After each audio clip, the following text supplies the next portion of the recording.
میرے بھائی اور دوستو، اس وقت مستورات کا اور مردوں کا کافی مجمع ہے، تو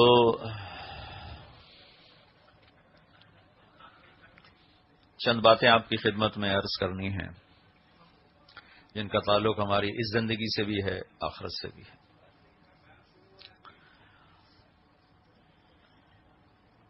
اللہ تعالی ہمارا خالق ہے، ہم کچھ نہیں تھے، اللہ نے بنایا۔ هل اتى على الانسان حين من الدهر لم يكن شيئا مذكورا۔ یقیناً ایک زمانہ میرے بندو تم پر ایسا تھا تو تم کچھ بھی نہیں تھے، صرف اللہ تھا، باقی تو سب بنایا گیا ہے، کچھ پہلے کچھ بعد میں۔ بنانے والے نے اس کے اندر چند بنیادی خامیاں رکھی ہیں۔ ایک تو موت ہی ہے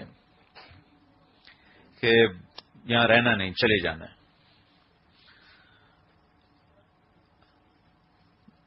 پھر اللہ تعالیٰ انسان کے بارے میں فرماتا ہے، مرد ہو یا عورت، کان الانسان عجولا، یہ انسان جلد باز بہت۔ پھر اللہ تعالیٰ فرماتے ہیں کہ وکان الانسان اکثر شیء جدلا، یہ غصے والا بہت ہے، لڑائی جھگڑے بڑے کرتا ہے۔ اب بنانے والا ہی بتا رہا ہے نا، تو لہذا وہ تو بے خطا ہوگا۔ میری بات تو تولا جا سکتا ہے، غلط ہے صحیح ہے، لیکن اللہ اس کے رسول کی بات کو تولا نہیں جاتا، حق۔ پھر اللہ تعالیٰ فرماتے ہیں وَكَانَ الْإِنسَانُ كَفُورًا، یہ ناشکرا بھی بہت، تھوڑا سا جھٹکا دے دوں تو پچھلے سارے احسان بھول جاتا۔ اور دنیا موٹر وے نہیں ہے، یہ ہے ٹوٹی ہوئی سڑک، اور اس میں بھی آگے جگہ جگہ سپیڈ بریکر لگے ہوئے ہیں، یہ اسی طرح ہی طے ہوتی ہے۔ وہ ایک آگے زندگی آ رہی جس میں اللہ ہر رکاوٹ ہٹا کر ہر آنے والے لمحہ، سیکنڈ، گھنٹہ نہیں، دن نہیں، ہفتہ نہیں، سال نہیں، ہر سیکنڈ کے اندر جو پچھلا سیکنڈ گزرا ہے اگلے سیکنڈ میں اس سے کروڑوں گنا زیادہ لذت اور خوشی ڈال دے گا۔ پھر اس سے اگلے سیکنڈ آئے گا تو اس میں اللہ تعالیٰ اس سے کئی گنا، چونکہ نہ اللہ کی ذات کی کوئی حد ہے، نہ اس کی عطا اور خزانوں کی اور دینے کی کوئی حد ہے۔ وہ اپنے دینے میں، وہ اپنی جب ذات میں لامحدود ہے تو دینے میں بھی لامحدود۔ تو ہر آنے والے لمحہ سیکنڈ، اس میں اللہ تعالیٰ پہلے سے لذت کو زیادہ کر دے گا۔ اور ابھی حدیث یاد آئی کہ ایک جنتی ایک جگہ بیٹھا ہوگا، یوں ایسے سامنے کوئی چیز، اس کے کوئی منظر ہوگا، اس کی وضاحت نہیں، کہ دیکھ رہا ہوگا، جو کچھ اللہ نے اسے دیا دیکھ رہا ہوگا۔ وہ جہاں بیٹھا ہوگا صرف وہیں دیکھنے میں وہ ایسا گم ہو جائے گا کہ اس کو وہاں ہزاروں سال گزر جائیں گے، اسے ہوش نہیں ہوگا کہ میں کہاں بیٹھا ہوں۔ 70 کا لفظ آتا ہے، 70 سال گزر جائیں گے، اور عربی میں 70 کا مطلب 70 نہیں ہوتا، 70 نہیں ہوتا، مطلب بہت زیادہ۔ جیسے ہمارے محاورے میں کہتے ہیں تمہیں 100 دفعہ تو سمجھایا، تو اس کا مطلب 100 نہیں ہوتا، یعنی بہت دفعہ ہوتا۔ تو عربی میں 70 کا لفظ استعمال ہوتا، یعنی بہت زیادہ۔ 70 سال کا مطلب ہے بہت لمبا عرصہ وہ بیٹھا ہوگا، وہ مزے لے رہا ہے، نہ بیوی، نہ کھانا، نہ دوست، نہ یار، نہ پینا، بس صرف دیکھنے کا مزہ لیے جا رہا کہ ہر لمحے میں وہ اللہ تعالیٰ جس چیز کو دیکھ رہا ہے۔ پھر دیکھنے میں بھی ایسا ہوتا ہے کہ جب ہم ایک چیز کو بار بار دیکھ لیں تو دوبارہ دیکھنے کا شوق ختم ہو جاتا، کیونکہ وہ بھی اپنے حسن میں ایک جگہ ٹکی ہوئی ہے، اس سے آگے اس کا حسن بڑھ نہیں رہا۔ کچھ میک اپ سے بڑھا دیتے ہیں تو وہ بھی ایک وقت تک ہوتا ہے، پھر وہ ریورس ہو جاتا۔ تو لہذا دنیا کی کتنی ہی خوبصورت شکل ہو، کچھ عرصے بعد اس سے نظریں ہٹ جاتی ہیں، چونکہ اس میں آگے بڑھنا کوئی نہیں ہے۔ اب جنت میں کیا ہوگا کہ ادھر ہمارے اندر وہ بڑھا رہا ہوگا لذت کو ہر لمحے میں کئی گنا کر کے، اور ادھر جو چیز دیکھی جا رہی، کوئی درخت دیکھ رہا ہے، کوئی پتا دیکھ رہا ہے، کوئی پرندہ دیکھ رہا ہے، کوئی نہر دیکھ رہا ہے، کوئی بادل دیکھ رہا ہے، جو بھی دیکھ رہا ہے، اس کے اندر بھی اللہ ہر لمحے میں پہلے سے ہزاروں گنا زیادہ خوبصورتی بڑھا رہا ہوگا۔ بلکہ ایک اور حدیث یاد آئی کہ خامد اپنی بیوی کو یوں دیکھے گا، پھر ادھر دیکھ کر پھر یوں دیکھے گا، ایک سیکنڈ میں ہو نا کہ یوں نظر پھرا کے پھر یوں دیکھا، تو اس کی بیوی اس کی نظر میں پہلے سے 1000 گنا زیادہ حسین ہو چکی ہوگی، اور بیوی نے یوں دیکھا اور یوں اپنے خامد کو دیکھا، بس اتنا، نظر یوں گئی، ایک سیکنڈ سے بھی کم ہے، تو خامد بیوی کی نظر میں کئی 1000 گنا زیادہ خوبصورت ہو چکا ہوگا۔ تو اب اگر وہ صرف ایک دوسرے کو بھی دیکھتے رہیں تو لاکھوں برس بیٹھے رہیں، دیکھنے کی لذت ختم نہیں ہوگی، کیونکہ چیز بڑھ رہی ہے۔ اور یہاں چیز جو ہوتی ہے وہ ایک جگہ پہ آ کر ٹک جاتی، پھر اس کے بعد وہ نیچے جانا شروع ہو جاتی، زوال کی جگہ، مٹ جانے کی جگہ۔ تو ایک ایک منظر ایسا ہوگا کہ آدمی اس میں گم ہو جائے، وہ اللہ نے وہ ٹھکانہ بنایا ہے۔ تو پھر اللہ تعالیٰ فرمائیں گے یہ میرا بندہ ایک ہی جگہ میں گم ہو گیا، اسے کوئی اور بھی نظارہ کراؤ بھائی، تو اللہ کی طرف سے آئے گا، ویسے کوئی اور چیز بھی دکھاؤ، یہ تو ایک میں ہی گم ہو گیا۔ تو اس کے وہ یوں بیٹھا ہوگا نا، تو اس کے کندھے پہ یوں آ کے کوئی ہاتھ مارے گا، تو ایسے مڑ کے دیکھے گا، تو ایک لڑکی کھڑی ہوگی جس کے 100 جوڑوں میں اس کا پورا جسم ایسے سورج کی طرح چمک رہا ہوگا، تو وہ اس کے لیے نئی ہوگی، تو وہ پورا اس کی طرف یوں مڑ کر اس کو دیکھے گا، تو وہ کہے گی امال کفینا من رغبت، آپ کو میری کوئی رغبت ہے، میرا کوئی شوق ہے یا نہیں؟ وہ کہے گا کیوں نہیں، تم ہو کون ہو؟ تو وہ کہے گی انا من اللواتی قال اللہ تعالی ولدینا مزید، میں ان میں سے ہوں جن کے بارے میں تیرے رب نے کہا تھا تمہیں دنیا میں کہ جب تو آ جائے گا اور ایک دفعہ میں تمہیں دے دوں گا جو دینا ہے، وہ پھر میرا اینڈ نہیں ہوگا، اس کے بعد پھر میں دیتا ہی جاؤں گا۔ تو میں ان میں سے ہوں جن کو اللہ نے تمہیں اور مزید دیا ہے، ان میں سے ہوں، کیونکہ جنت میں جتنا بھی کچھ مل جائے، جو زندگی چونکہ ختم ہی نہیں ہونی، تو لہذا ضروری ہے کہ اس میں انسان کی راحت کو ہر لمحے بڑھایا جا رہا، تو اللہ تعالیٰ دیتا جائے گا، نہ اس کے دینے میں کمی ہے نہ ان کے مانگنے والے، بل مانگنے والے ایک حدیث میں آتا ہے کہ اللہ تعالیٰ اپنے بندے بندیوں سے کہے گا آج مجھ سے مانگو، کیا مانگتے ہو؟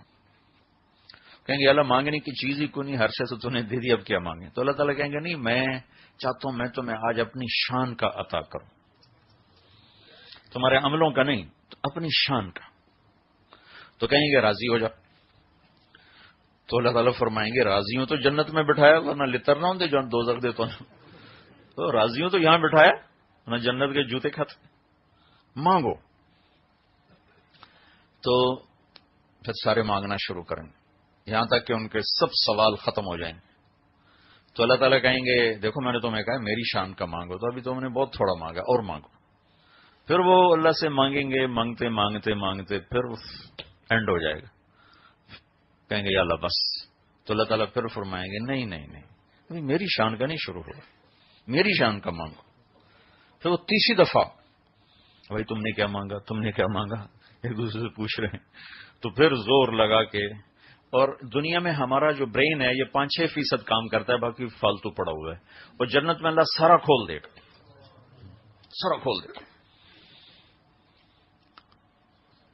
تیسری دفعہ مانگ اینڈ ہو جائے گا، کہیں گے یا اللہ بس، کہیں گے نہیں مانگو، کہ نہیں یا اللہ بس، کہیں گے مانگو، کہ ہماری سمجھ میں اور کچھ نہیں آ رہا۔ تو اللہ تعالیٰ فرمائیں گے میرے بندو ابھی تو تم نے اپنی شان کے مطابق نہیں مانگا، تو میری شان کہاں ہے؟ تم تو ابھی اپنی شان کے مطابق میں نہیں مانگ سکے، لیکن چلو جو تم نے مانگا میں نے وہ بھی دے دیا، جو نہیں مانگا وہ بھی دے دیا، جاؤ موج کرو۔ تو دنیا تو ایسے ہی چلتی ہے، اس میں اندھیرا بھی آتا ہے، اجالا بھی آتا ہے، سردی بھی ہے، گرمی بھی ہے، بیماری بھی ہے، صحت بھی ہے، پریشانی بھی ہے، راحت بھی ہے، یہ ساتھ ساتھ چلتا ہے، پیپر ہیں، سارے پیپر ہو رہے ہیں۔ تو اللہ تعالیٰ نے ہمارا ایک ایپ بتایا وَكَانَ الْإِنسَانُ كَفُورًا، ناشکرا بڑا ہے۔ پھر اللہ تعالیٰ نے ایک اور بتایا وَكَانَ الْإِنسَانُ قَتُورًا، بخیل بہت، جوڑنے کا بڑا شوق ہے، اس کو جمع کرنے کا بڑا شوق۔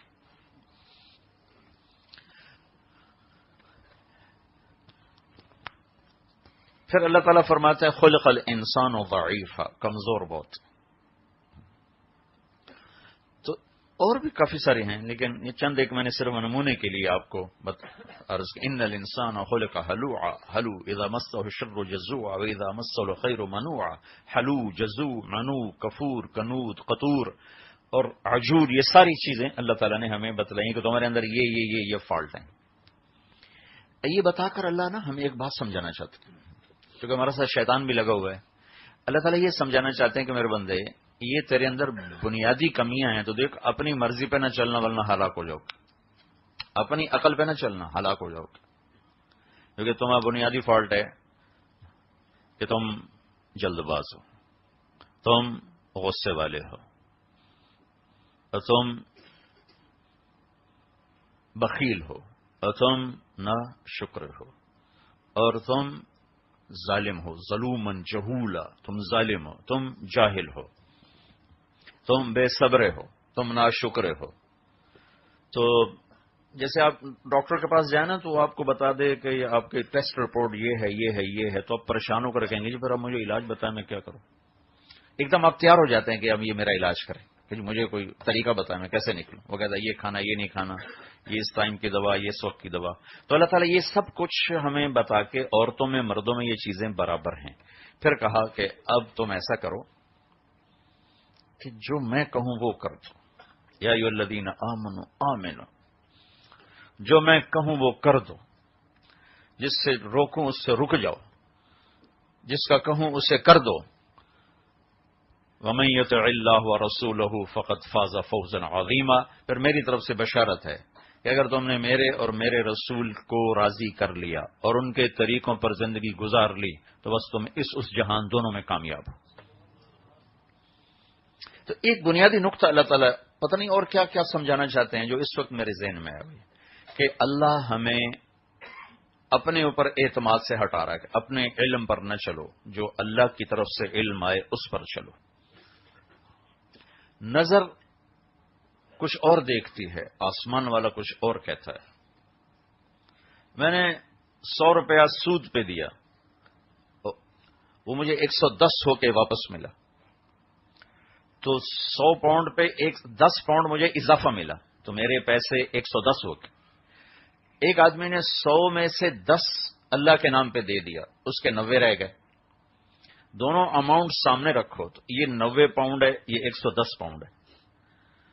اب میری نظر کہہ رہی یہ زیادہ وہ تھوڑا ہے، اور اللہ کی خبر کہہ رہی یمحق اللہ الربا ویربی الصدقات، میں سود کو مٹاتا ہوں، گھٹاتا ہوں اور صدقے کو بڑھاتا ہوں.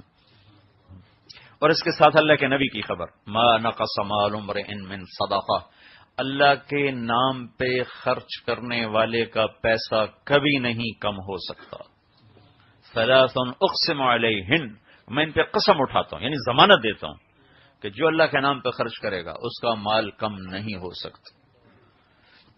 تو اب مجھے نظر آیا ہے 110 زیادہ ہے، 90 تھوڑا ہے. میرے اللہ نے خبر دی ہے 90 زیادہ ہے، 110 تھوڑا ہے.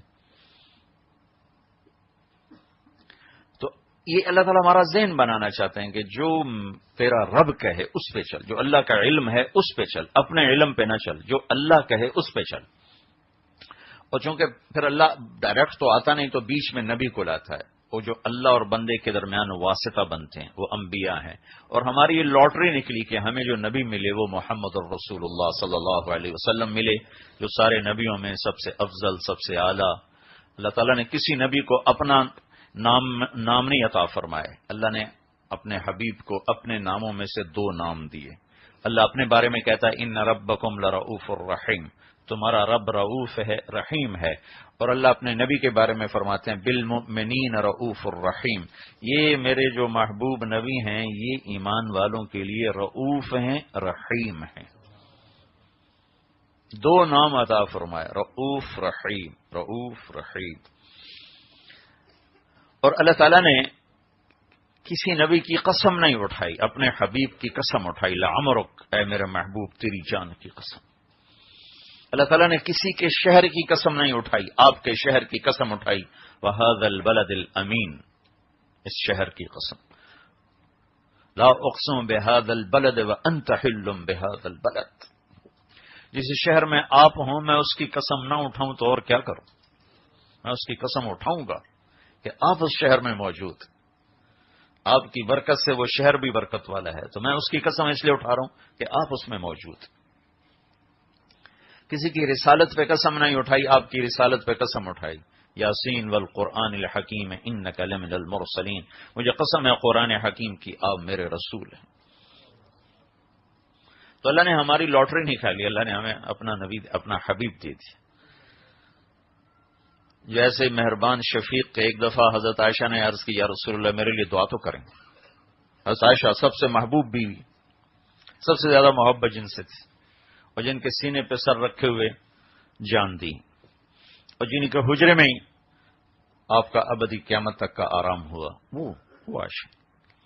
یا رسول اللہ میرے لیے دعا تو کریں۔ تو ہم نے کہا اللہم اغفر لعائشہ ما تقدم من ذنبها وما تأخر وما اسرت وما اعلنت، یا اللہ عائشہ کے اگلے پچھلے گناہ معاف فرما، اور جو چھپ کے کیے جو ظاہر کیے وہ سارے معاف فرما۔ تو عائشہ رضی اللہ تعالیٰ عنہا خوشی سے زمین پہ لیٹ گئیں۔ تو آپ نے کہا عائشہ بڑی خوش ہو رہی ہو؟ کہا کیوں نہ، اتنی بڑی دعا آپ نے مجھے دی۔ کہ انہا لدعوتی لامتی کل یوم، عائشہ یہ دعا میں اپنی امت کے لیے روزانہ مانگتا ہوں، تمہارے تو کہنے پر تمہیں دی نا، اپنی امت کے لیے میں روزانہ یہ دعا مانگتا ہوں، اور امت آنے والی قیامت تک کی نسل اس کے لیے میں دعا روزانہ مانگتا ہوں۔ پھر آپ نے فرمایا اللہ نے ہر نبی کو ایک خاص دعا دی کہ یہ دعا کا تمہیں حق کا صالح مانگو، ہر نبی نے وہ دعا کا حق استعمال کر لیا اور ختم۔ اللہ نے مجھے بھی وہ دیا کہ میرے نبی مانگ، میں نے کہا نہیں یہاں نہیں مانگوں گا، آخرت میں جب تو جمع کرے گا نا میری امت کو تو میں وہاں ان کی سفارش کے لیے یہ دعا کروں گا۔ تو میں نے اپنی دعا کا حق محفوظ رکھا ہے، میں اپنی امت کے لیے استعمال کروں گا۔ اور جب جہنم کو لایا جائے گا تو ایک چیخ مارے گی، تصفر و زفرہ، ایک چیخ مارے گی، اس چیخ پر سارے انسان فرشتے زمین پر گریں گے، اور ہر ایک کی زبان پہ ہوگا نفسی نفسی نفسی نفسی نفسی نفسی۔ ابراہیم علیہ السلام کہیں گے یا اللہ آج میں کسی کا سوال نہیں کرتا، بس میری جان بچا لے۔ عیسیٰ علیہ السلام کہیں گے یا اللہ میں اپنی ماں مریم کا بھی سوال نہیں کرتا، بس میری جان بچا لے۔ اس سارے مجمع میں ایک آواز ہوگی یا رب امتی امتی امتی امتی، اور یہ آواز ایسی گونجے گی کہ سب متوجہ ہوں گے کہ یہ کون ہے کہ جو نفسی نفسی چھوڑ کے امتی امتی کہہ رہا ہے۔ جب دیکھیں گے تو اللہ کے محبوب صلی اللہ علیہ وسلم اللہ کے سامنے آہوزاری کہ اللہ میری امت، یا اللہ میری امت۔ اور یہ رونا دھونا اپنے صحابہ کے لیے نہیں تھا، اس لیے کہ ان کا جنتی ہونا تو منظور ہو چکا تھا، کلن وعد اللہ الحسنى، کہ اللہ نے صحابہ کے دو طبقے بنائے کہ میرے محبوب لا يستوي منكم من انفق من قبل الفتح وقاتل اولئك اعظم درجة من الذين انفقوا وقاتلوا من بعد وكلا وعد الله الحسنى، جو صلح حدیبیہ سے پہلے، جو فتح مکہ سے پہلے جو ایمان لائے وہ، اور جو بعد میں ایمان لائے وہ برابر نہیں ہیں، برابر نہیں، وہ بڑے درجے کے، یہ چھوٹے درجے کے ہیں، لیکن یہ میرا وعدہ آپ کے ساتھ، وَكُلًّا وَعَدَ اللَّهُ الْحُسْنَى، میرا وعدہ ہے میں سب کے لیے جنت کا وعدہ کرتا ہوں، سب جنت، صحابہ سارے جنت، ان کے سارے قصور اللہ نے معاف کر دیے، معاف کر دی۔ تو اب آپ کا رونا کس لیے ہے؟ اب آپ کا رونا آنے والی نسلوں کے لیے کہ میری امت کا آگے کیا بنے گا جو آگے آ رہی، اس کے لیے آہوزاری تھی، رونا تھا۔ تو اللہ اور بندے کے درمیان واسطہ بنے نبی، ہمارے اوپر اللہ کا فضل ہوا کہ ہمیں جناب رسول اللہ صلی اللہ تعالی علیہ وسلم جیسی ہستی مل گئی۔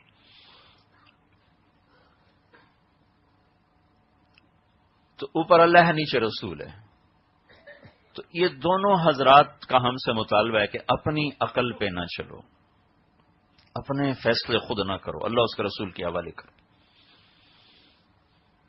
یہ ایک بنیادی چیز ہے۔ اب اگلی چیز میں کیا کہنا چاہتا ہوں کہ اس وقت پوری دنیا کے مرد عورت اس پر متفق ہیں کہ جتنے زیادہ ہمارے پاس دولت ہوگی اتنے زیادہ ہم خوشحال ہوں گے، جتنے ہمارے پاس پیسے زیادہ ہوں گے، پاؤنڈ زیادہ ہوں گے، ڈالر زیادہ ہوں گے، اور ہماری پراپرٹی جتنی زیادہ ہوگی اتنی ہماری زندگی اچھی ہو جائے گی۔ یہ پوری دنیا کے انسان، مرد عورتوں کا یہ متفقہ فتویٰ ہے. سب نے یہ فتویٰ دے دیا کہ زندگی تو تبھی اچھی ہوگی جب پیسہ ہوگا. پیسہ نہیں ہے تو زندگی کیا ہے؟ جب یہ بنیاد بنی کہ پیسے ہی سے زندگی بنتی ہے تو اب راستے اس کے مطابق چلنے شروع ہو گئے کہ بھئی مرد کے کمانے سے پورا نہیں ہوتا، عورت بھی کمائے، پھر ساتھ بچے بھی کمائیں. اور مجھے گلاسگو میں پتہ نہیں یہاں بھی ہوں گے کچھ ایسے کہ سال کے 365 دن کوئی چھٹی نہیں، کام ہی کرنا ہے، کام ہی کرنا ہے. تو یہ کیا زندگی ہے بھائی؟ اس سے تو گدھا بہتر ہے جو کسی نہ کسی وقت تو جا کے رستے سے بندھ کے کھڑا ہو جاتا ہے.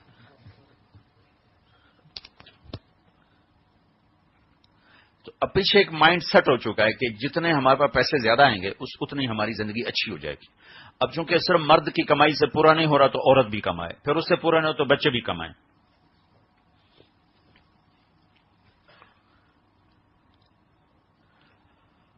پھر اس سے اگلا سٹیپ، اب حلال میں پورا نہیں ہو چلو حرام بھی کماؤ، شراب بھی بیچنی پڑے بیچو، پیسہ زیادہ آئے گا. اور رشوت دینی پڑے لو، پیسہ زیادہ آئے گا. کھوٹ ملاوٹ جھوٹ پہ چلنا پڑے چلاؤ چونکہ پیسہ زیادہ آئے گا. پھر اس کے لیے جھوٹ سچ نمبر 2 چیز بن جاتی. پھر اس کے لیے حلال حرام یہ پیچھے چلا جاتا ہے. یہ پہلے ایک ذہن بنا، اس ذہن کے پیچھے وہ خطائیں ہیں، جلد باز ہے، ناشکرا ہے، علم تھوڑا ہے، غصے والا ہے، کمزور ہے، ظالم ہے، جاہل ہے. یہ ساری چیزوں چونکہ یہ بنیادی خطا تھی تو جب اپنی عقل سے فتویٰ مانگا تو اس نے کہا جتنا پیسہ ہوگا اتنے کام بنے گے. پھر شیطان نے فتویٰ دیا کہ حلال کمائی میں تو اتنا آتا نہیں، لہذا کوئی ادھر ادھر بھی جاؤ. میں ایک دفعہ، بہت پرانی بات ہے، چیچا وطنی ہماری جماعت تھی، وہاں ایک بہت اللہ کے نیک محبوب بندے تھے، ان کے پاس ہم بیٹھے ہوئے تھے. تو ایک صاحب آئے تو وہ مجھے آج تک یاد ہے، 1972 کی بات ہے یہ. تو وہ کہنے لگے حضرت جی دعا کرو اللہ تعالی حلال دے تو بہت ساتھ ایکشن کیا، اللہ تعالی حلال دے تو بہت. تو انہوں نے بڑے پولے منہ سے کہا حلال تو تھوڑا ہی ملو، حلال تو تھوڑا ہی ملو. اور اللہ نے پہلے سے قل لا يستوي الخبيث والطيب ولو اعجبكم كثرة الخبيث، اللہ نے قرآن میں پہلے سے کہہ دیا تھا کہ دیکھو حلال اور حرام برابر نہیں ہے، اگرچہ حرام کی زیادتی میں تمہیں مزہ بڑا آئے گا، تمہیں بڑی اچھی لگے گی، لیکن یاد رکھنا یہ وہ ہلاکت کا راستہ، یہ کامیابی کا راستہ. تو یہ ایک مائنڈ سیٹ ہوا، اب اس پر سارے لگ گئے، باپ بھی، ماں بھی، بیوی بھی، بچے بھی، بھائی بھی، سب لگے ہوئے، سب لگے ہوئے. اس کے مقابل میں اللہ ایک ذہن دیتا ہے، جو میں نے آیت چھوٹی سی پڑھی تھی. ایک ذہن اللہ ہمارا بناتا ہے کہ میرے بندو زندگی بنانے والا اللہ ہے. اچھا، زندگی کا بننا اور بگڑنا، ایک بیچ میں اضافی بات کر رہا ہوں، اللہ کی قسم اس کا تعلق چیزوں سے نہیں، پیسے سے نہیں. زندگی کے بننے اور بگڑنے کا تعلق آپس کے رویوں سے ہے، بیہیویئر سے ہے. آدمی بیوی کو سونے کا سیٹ نہیں، زیور کا سیٹ پہنا دے اور 2 بول کڑوے سنا دے تو کہے گی یہ کاش تو مجھے یہ ہیرے کا سیٹ نہ دیتا، یہ میٹھے 2 بول مجھے دے دیتا.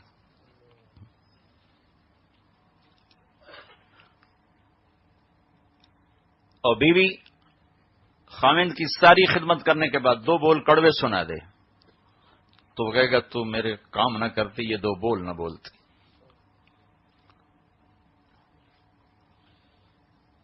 زندگی میں جو خوشی آتی ہے، خوشی جس کو کہتے ہیں بڑا خوشحال ہے.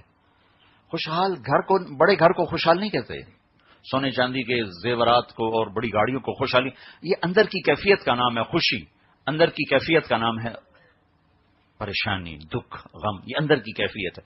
اور ان کیفیات کا تعلق چیزوں سے نہیں ہے، ان کیفیات کا تعلق آپس کے بیہیویئر سے ہے. اولاد ماں باپ کو تھوڑا سا تیز بول دے تو ماں باپ کے سارے سکھ ختم ہو جاتے.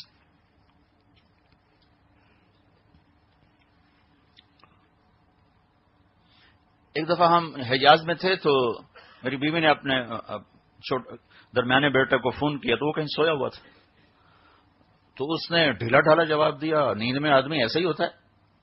تو میں کمرے میں آیا تو وہ میری بیگم بیٹھی رو رہی، میں نے کہا کیوں؟ حج پر تھے، میں کیا ہوا؟ وہ میں نے عاصم کو فون کیا، اس نے اتنا سرد جواب دیا ہے کہ میں رو پڑی، میں اس کے لیے ساری ساری راتیں جاگ کے کاٹی، یہ میرے لیے تھوڑی سی نیند نہیں قربان کر سکا۔ حالانکہ اس نے کوئی بے ادبی نہیں کی، گستاخی نہیں کی، سویا آدمی کیسے ویلکم کر سکتا؟ رویے زندگی میرے بھائیو، زندگی میں خوشیوں کے آنے کا تعلق اللہ کی قسم کپڑا زیور پیسے سے نہیں، بڑے گھر گاڑی سے نہیں، جو خوشیاں آتی ہیں وہ آپس کے اچھے رویوں سے آتی۔ اگر وہ بگڑے ہوئے ہیں تو زندگی میں خوشی کو بھول جاؤ، اگر وہ صحیح ہیں تو بھوک میں بھی مزہ اللہ دے گا۔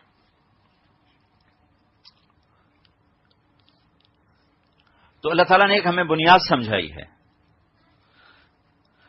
ایک بنیاد شیطان نے سمجھائی کہ پیسہ بناؤ، پیسے سے خوشی حاصل کرو، پیسے سے تم خوشحال ہو جاؤ، اور اللہ نے اس کا دوسرا ذہن دیا کہ نہیں، یہ اس سے نہیں ہوگا، خوشی اور غمی اللہ دل میں ڈالتا، وہ ایک کیفیت ہے۔ سعید بن جبیر جب ذبح کیے گئے تو خون نکلا بہت زیادہ، تو حجاج نے تو 1.25 لاکھ آدمی قتل کروائے تھے، تو وہ کہنے لگا میں نے تو ایسا کبھی نہیں دیکھا کہ اتنا خون نکلا، اس کا خون اتنا کیوں نکلا؟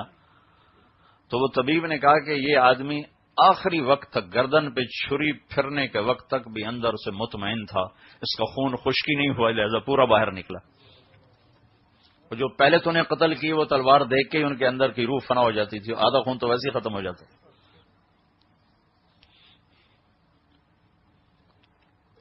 تو ایک ذہن اللہ اس کے رسول نے دیا ہے کہ حلال پہ آ جاؤ، اطاعت پہ آ جاؤ، من عمل صالحا من ذکر او انثی، اپنی زندگی کو اگر خوشحال رکھنا ہے، اس جہان میں فلاح پانی ہے، تو اللہ نے ایک ترتیب زندگی بتائی ہے کہ اس کو فالو کرو، پھر رزق تو اوپر سے آتا ہے۔ محنت تو ایک سبب ہے، دینے والا اللہ ہے، کبھی زیادہ دیتا ہے، کبھی کم دیتا ہے، کبھی درمیانہ دیتا ہے، کبھی بہت زیادہ دیتا ہے، کبھی کچھ بھی نہیں دیتا۔ جن کو کچھ بھی نہیں دیتا تو ہیں وہ ایمان والے بھی ہیں اور اللہ سے ڈرنے والے بھی ہیں، ان کا کیس بڑا عجیب ہوگا آخرت۔ وہ ان کے بعد فرشتے جائیں گے حساب دو، وہ کہیں گے ان سے حساب لے جن کو دیا تھا، ہم سے کیا لیتا؟ وہ بڑے آگے کہیں گے ان سے لے جن کو دیا تھا، ہم سے کیا لیتا؟ تو فرشتے بھی بڑے پریشان ہو جائیں، کہیں گے یا اللہ کہ تیرے بندے بڑے سر پھرے ملے نا آج، کیا ہوگا؟ وہ کہہ رہے تھے ان سے حساب لے جن کو دیا تھا، ہمیں دیا کیا تھا جس کا حساب لیتے؟ تو اللہ تعالیٰ کہے گا ان کو بلاؤ میرے پاس، تو ان کو وہ ترازو کے پاس بلایا جائے گا، تو اللہ تعالیٰ فرمائیں گے ہاں بھائی کیا مسئلہ ہے؟ کہیں گے یا اللہ یہ تیرے فرشتے حساب لینے آئے تھے تو ہم نے کہا تھا کہ ہمارے پاس تھا کیا جس کا حساب لیتے؟ یہ تو میں اپنی طرف سے کہہ رہا ہوں کہ ان سے لے جن کو دیا تھا۔ وہ کہیں گے ہمارے پاس ہے کیا جس کا حساب لینے آ گئے؟ تو وہ کہیں گے یا اللہ ہمارے پاس تھا کیا جس کا تو حساب لیتا ہی؟ ہم نے کہا تو اللہ تعالیٰ ان سے ایسے معذرت کریں گے جیسے ہم ایک دوسرے سے معذرت کرتے ہیں۔ وہ کہیں گے اما انی لم ازو عنکم الدنیا لہوان بکم علیہ، میرے بندو دیکھو بات یہ ہے کہ تمہیں دنیا سے دور اس لیے نہیں رکھا کہ تم میری نظروں میں چھوٹے تھے یا تم میری نظروں میں حقیر تھے، بل لادخر لکم من کرامتی لہذا اليوم، آج کا دن میں تمہیں اوروں سے زیادہ عزت دینا چاہتا تھا، اس لیے میں نے تمہیں تنگی میں رکھا پینڈل۔ تو جاؤ ان مالداروں کو حساب میں چھوڑ دو اور تم جاؤ جنت میں، جہاں مرضی چلے جاؤ، تمہارے لیے جنت کھلی ہے۔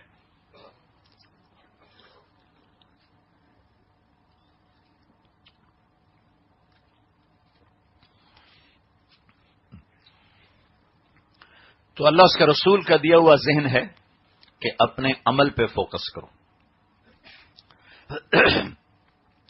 اب اس کی دو بڑی شاخیں ہیں، ایک کا تعلق اللہ کے ساتھ ہے، ایک کا تعلق بندوں کے ساتھ ہے۔ جس کا اللہ سے تعلق ہے اس کو عبادت کہتے ہیں، اس میں نماز سب سے اعلیٰ، ایمان کے بعد نماز سب سے اعلیٰ درجے کی چیز، کہ آپ کی نصیحت میں جو آخری لفظ تھا وہ تھا الصلاۃ۔ جب آپ دنیا سے جا رہے تھے 12 ربیع الاول 7 جون 633 عیسوی، پیر کے 10-12 کے درمیان کا ٹائم، تو جب آپ جا رہے تھے تو آپ نے کہا الصلاۃ، نماز نہ چھوڑنا. وما ملکت ایمانکم، کمزور لوگوں پہ رحم کرنا، زیادتی نہ کرنا. یہ دو لفظ آپ دوہرا رہے تھے. اسی دو کو میں بنیاد بنایا کرتا ہوں کہ ایک اللہ کا حق ہے نماز، ایک اللہ کے بندوں کا حق ہے اچھا سلوک، حسن سلوک. اس دونوں کو دہراتے دہراتے پھر آپ نے کہا الصلاۃ الصلاۃ الصلاۃ. آخر میں صرف نماز کو لے لیا، آواز کمزور ہو گئی، اور آخر میں کہا اللہم الرفیق الاعلی، اے اللہ اب تیرا ساتھ چاہتا ہوں، اپنے پاس بلا لے. تو زندگی میں خوشحالی لانے کے لیے دو بڑی چیزیں ہیں.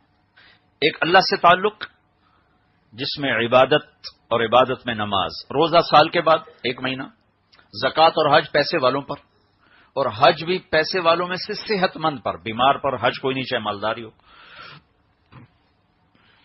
نماز ایک ایسی چیز ہے جو ہر مرد عورت اس میں سے گزرتا ہے، اور اللہ تعالیٰ نے اس کی 5 وقت حاضری طلب کی ہے اور کسی حال میں اس کو معاف نہیں کیا.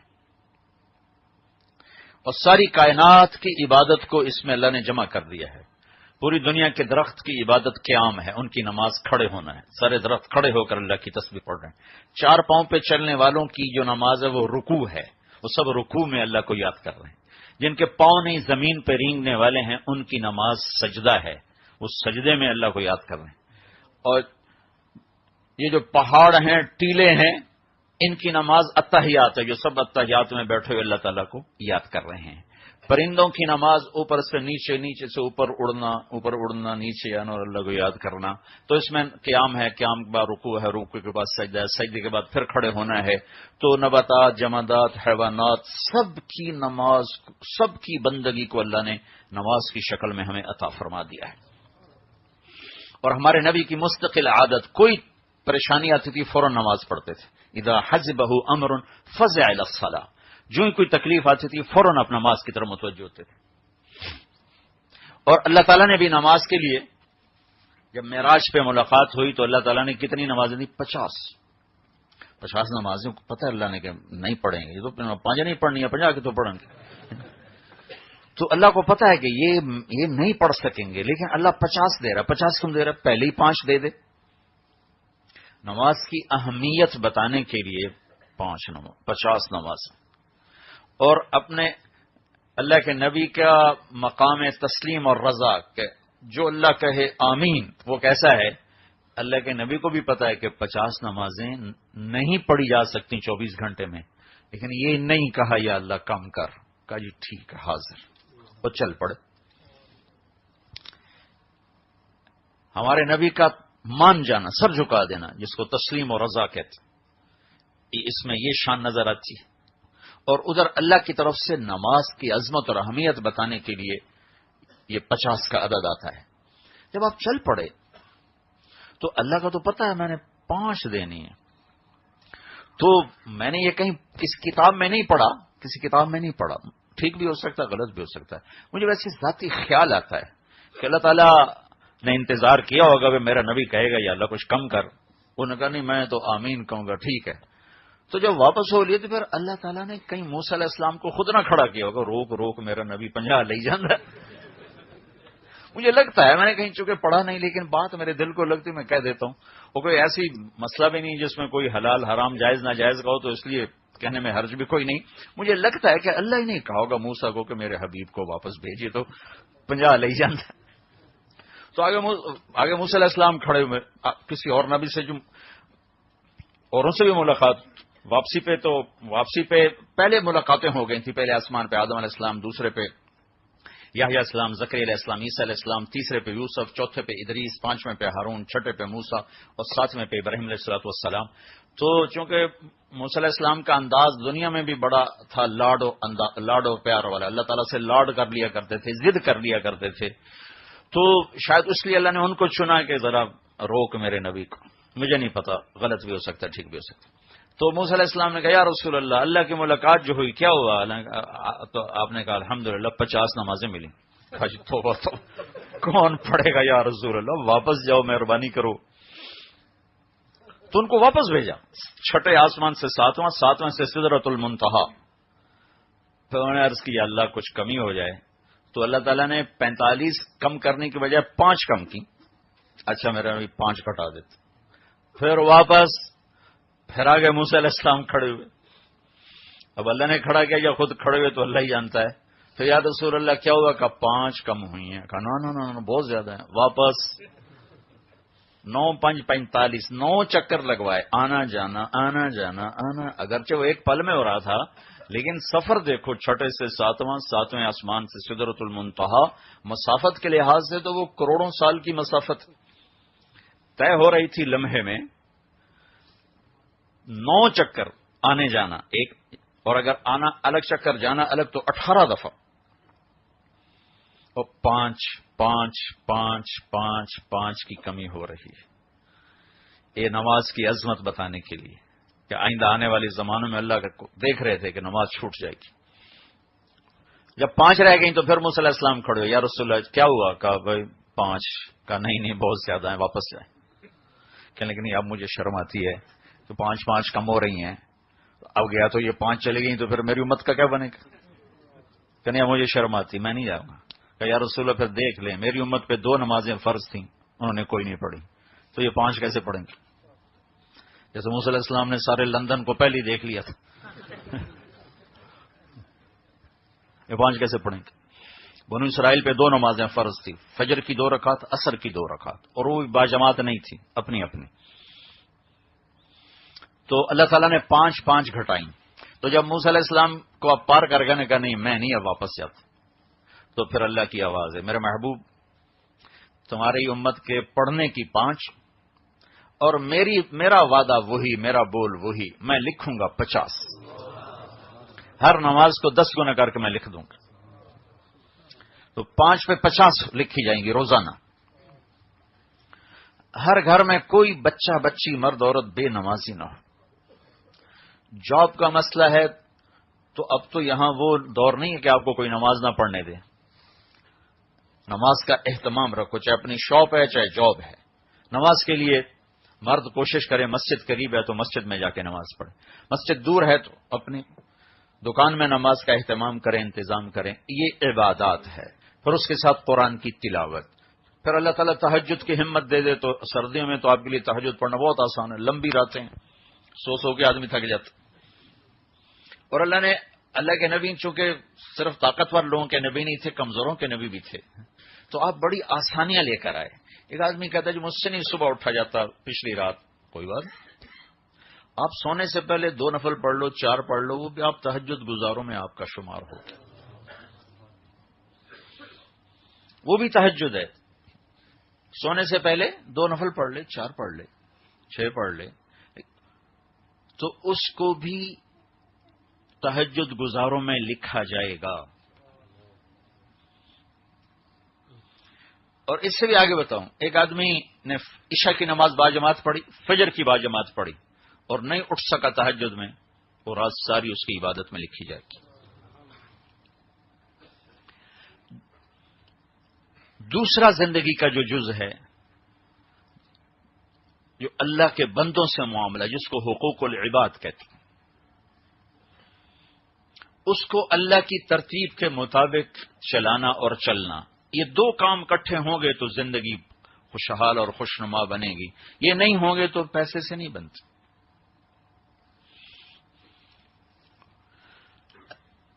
اللہ کے بندوں سے وہ رویہ اختیار کرنا جو اللہ اس کے رسول نے کہا ہے. تو سب سے پہلے گھر چلتا ہے میاں بیوی سے. ایک جوڑا شادی شدہ ہے تو اللہ کے نبی نے فرمایا کہ بہترین مسلمان وہ ہے جو بیوی سے اچھا سلوک کرے. اور عورت کے بارے میں فرمایا کہ جو عورت 5 نمازیں پڑھے، مہینے کے روزے رکھے، اپنے خاوند کی اطاعت کرے اور بدکاری سے بچے تو جنت کے 8 دروازے اس کے لیے کھل جائیں گے. تو یہ دونوں آپس میں کیسے چلیں، اس پر خوشی کا دار و مدار ہے. یہ دونوں آپس میں ان کا رویہ کیسا ہو، اس پر ان کی خوشی اور اس پر ان کے دکھ کا دار و مدار ہے. اگر یہ اللہ اس کے رسول کی ترتیب کے مطابق ایک دوسرے کے ساتھ معاملہ کر رہے ہیں. اللہ اس کے رسول کی ترتیب کیا ہے کہ اچھائیوں کی حوصلہ افزائی کرو اور کمیوں سے آنکھیں بند کر لو. ہماری گھر میں ترتیب کیا ہے کہ کوئی خوبی نہیں دیکھنی، صرف کمی کوئی پکڑنا ہے. 10 کام اچھے کیے، ایک غلط ہو گیا تو 10 پہ کاٹا، اور اس ایک کو پکڑ کے بیوی خامند کو کوس رہی، خامند بیوی کو کوس رہا ہے۔ حالانکہ اللہ نے بھی کاؤنٹنگ رکھی ہے، پرفیکشن نہیں رکھی۔ کہا بھائی ہم تم سے 100 نمبر نہیں مانگتے۔ دنیا میں بھی ہم نے ہر بڑے سے بڑے ٹیسٹ کو پاس کرنے کے لیے کہیں بھی 100 نمبر کی ڈیمانڈ کہیں بھی نہیں ہے۔ اب آپ پاس مارکس لے لیں تو ہم آپ کو ڈگری دے دیں گے، اور ہمارے پاکستان میں تو بہت کام شوق ہے، 33 نمبر لے لو تو ڈگری لے لو۔ 33 نمبر، 67 نمبر ضائع کر دیے، اس پر حکومت گلا نہیں دیتی، شاباش یہ آپ کی ڈگری ہے، آپ پاس ہو چکے ہیں۔ تو اللہ تو حکومت پاکستان سے زیادہ مہربان۔ تو اللہ تعالیٰ نے بھی پاس مارکس کا مطالبہ کیا، 100 نمبر نہیں مانگے، 100 نمبر نہیں مانگے۔ ایک دفعہ یہ مجھے بات کہاں سے اللہ نے دل میں اتاری، آدمی ٹھوکروں سے ہی سیکھتا ہے۔ ایک دفعہ ایک آدمی نے نا میرے اوپر اتنی چڑھائی کی نا کہ تم تبلیغ والے یہ ہو، منافق ہو، تمہارے چہروں پہ داڑیاں، تمہارے اندر میں یہ، تمہارا باہر کچھ، تمہارا اندر کچھ۔ وہ آیا تھا میرے ڈیرے میں، اب میرا مہمان ہے، میں کیسے بدتمیزی کر سکتا ہوں؟ میں تو عام آدمی سے بدتمیزی کرنے کا حکم نہیں، تو مہمان کا تو بہت بڑا حق ہے، لہذا میں چپ کر کے سنتا رہا اور پسینہ پسینہ ہو گیا، میں سردی کا مہینہ، اتنی غلط زبان اس نے استعمال کی۔ تو جب وہ اس کا غصہ بالکل ختم، ٹھنڈا ٹھنڈا ہو گیا، تو اس وقت پہلی دفعہ یہ مضمون میری زبان پہ اللہ نے اس وقت جاری کیا، اسے پہلے کبھی ادھر خیال ہی نہیں گیا تھا۔ اس نے جو رگڑا دیا تو اللہ نے ایک بات سمجھا، میں نے کہا میرے بھائی یہ جو حکومت پاکستان ہے نا، یہ کوئی اتنی اچھی، کوئی مثالی حکومت نہیں ہے، لیکن یہ بھی اپنی رعایا کے لیے اتنی مہربان ہے کہ اس نے 33 نمبر لینے والے کو پاس کر دیا ہے، اور 67 نمبر ضائع کرنے پر کوئی لان تان نہیں ہے۔ تو انشاءاللہ میں نے کہا میرا اللہ اس حکومت سے زیادہ مہربان ہے، ممکن ہے کوئی ایسے نمبر ہم لے جائیں کہ جس پہ اللہ پاس کر دے اور کمیوں سے درگزر کر دے، چونکہ جس اللہ نے ہم سے حساب لینا ہے اس نے بھی یہی نہیں کہا 100 میں سے 100 لے رہا ہوں، مانگتا ہوں، اس نے کہا فمن ثقلت موازینہ، جس کی نیکیاں اس کے گناہوں سے زیادہ ہو گئیں، معاف۔ اور یہ ہمارے اپنے علاقے کا واقعہ ہے، ایک ذمہ دار تھے بڑے، تو وہ گالیاں بہت دیتے تھے اور ذکر بھی بہت کرتے تھے، سبحان اللہ کے ساتھ ماں کی گالی، الحمدللہ کے ساتھ بہن کی گالی، ایک مثال ہے، بہت گالیاں اور ذکر بھی بہت زیادہ، ہر وقت تسبیح من کے تھے، من کا ٹھا من کا۔ جب ان کا انتقال ہوا تو کسی نے ان کو دیکھا تو ان سے پوچھا میاں صاحب آپ تو گالیاں بہت دیتے تھے، آپ کے ساتھ کیا بنی؟ باقاعدہ اس نے یہ سوال کیا، تو کہنے لگے کہ اللہ نے میری گالیاں اور میرا ذکر تولا تو میرا ذکر بڑھ گیا تو میری جان بچ گئی۔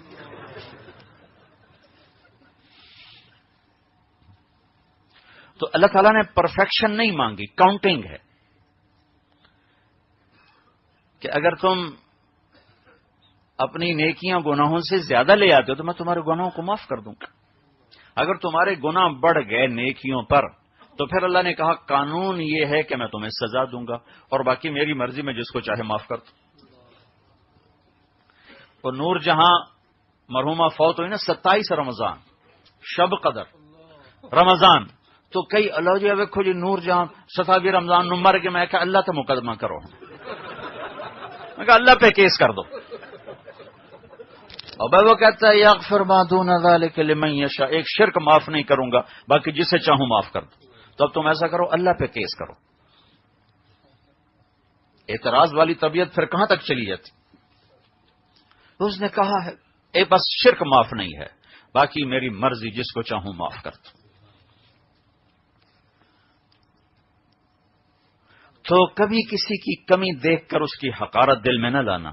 میرے نبی نے فرمایا بِحَسْبِ امْرِئٍ مِّنَ الشَّرِّ أَن يَحْقِرَ أَخَاهُ الْمُسْلِمَ، کسی انسان کے برا ہونے کے لیے اتنا ہی کافی ہے کہ اوروں کو حقیر سمجھتا ہو، گھٹیا سمجھتا ہو۔ تو بھائیو گھر میں خوشحالی لانے کا پہلا زینہ یہ ہے کہ آپس کا معاملہ ٹھیک کرو، کمی ایسے ہو جیسے دیکھا ہی نہیں،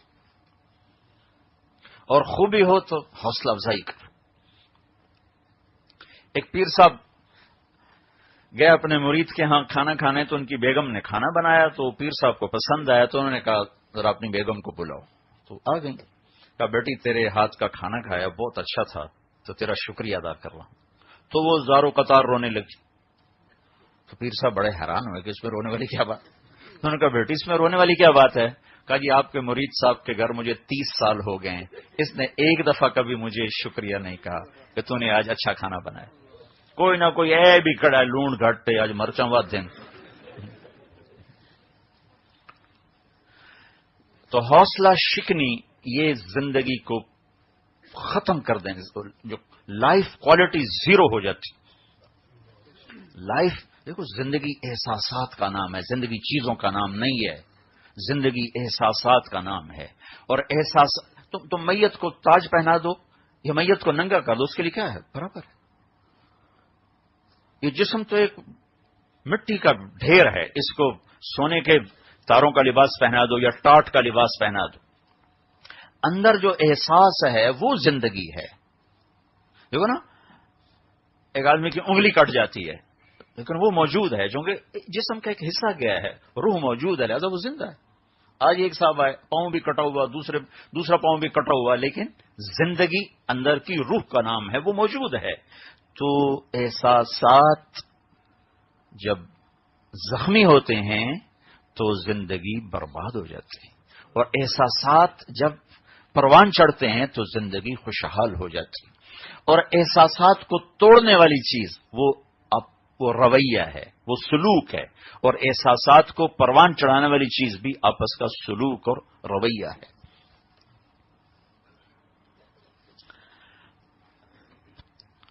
اللہ کے نبی گھر میں تشریف لائے، حضرت ام سلمہ کے گھر میں، کھانے کو کچھ نہیں تھا، اور خامد اللہ کے رسول جیسا، اور وہ آ کے کھانا پوچھے اور بیوی کا کھانا کوئی نہیں، تو ان کے دل پہ کیا گزری ہوگی. تو اللہ کے نبی تشریف لاتے ہیں، پوچھتے ام سلمہ کچھ ہے کھانے کو. اب وہ انتہائی بے بسی کے عالم میں کہتے ہیں یا رسول اللہ کچھ نہیں، بس سرکہ پڑا ہے. سرکے کا آپ ایک چھوٹا سا ڈراپ رکھو زبان پر تو اندر تک اس کی کھٹاس چلی جاتی اور گلا چھل جاتا. اور میں تو ایک ڈراپ میری زبان پہ رکھو، ایک ہفتہ مجھے نزلہ میری جان نہیں چھوڑتا.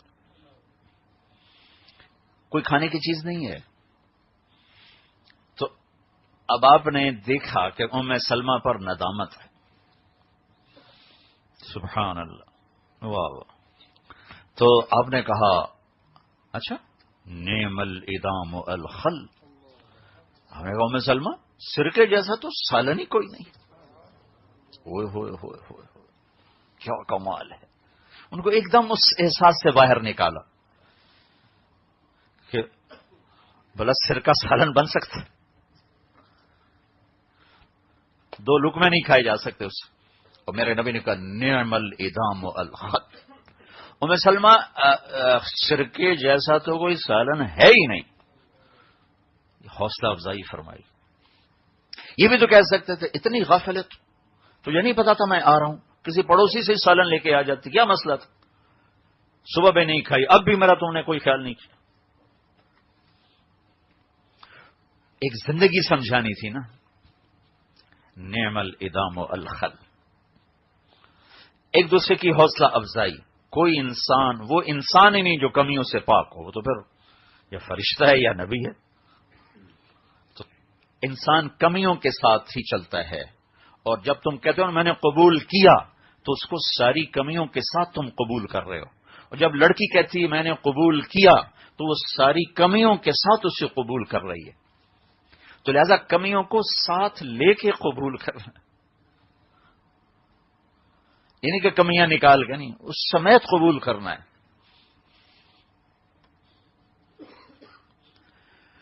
تو زندگی جو پروان چڑھے گی وہ میرے بھائیوں بہنوں آپس کے سلوک سے پروان چڑھے گی. اور اگر گھر کی بنیاد کو مضبوط کرنا ہے تو ہمارے یہاں جب بنیاد توڑے تھے گھر ہی ہوتا نا لکڑ دے چل بھائی کھڑے کیتے تھے بن کے. ہمارے یہاں تو گھر بنتے ہیں تو پہلے بنیاد کھوتے ہیں تو اس میں اتنا لوہا ڈالتے ہیں کہ پھر اس کو اوپر اس کو پریس کرتے ہیں، پریشر ڈالتے ہیں، تب جا کر عمارت کھڑی ہوتی ہے۔ اگر آپ اپنے گھر کو خوشحال دیکھنا چاہتے ہیں تو اپنے آپ کو بنیاد بنا لیں اور برداشت کرنا سیکھیں۔ جتنا آپ برداشت کرتے جائیں گے آپ نکھرتے جائیں گے، نکھرتے جائیں گے، نکھرتے جائیں گے، آپ اپنی ذات میں نکھرتے جائیں گے۔ ہمیشہ برداشت سے چیز بنتی ہے۔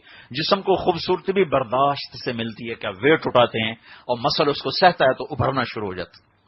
ویٹ اٹھانے سے مسل بنتے ہیں کہ نہیں بنتے؟ کوئی کہ لو کیوں ہم ویٹ اٹھائیں، ہمارے تو مسل دبا ہو جائیں گے۔ تم اٹھا کے دیکھو۔ نہیں کوئی وظیفہ دسو، وظیفے نہ لو۔ لوگ جی کوئی وظیفہ بتاؤ جی گھر میں خوشی آ جائے۔ میں نے کہا وظیفوں سے خوشی آ سکتی ہے گھر میں؟ اپنے رویے ٹھیک کرو، اس سے گھر میں خوشی آئے گی۔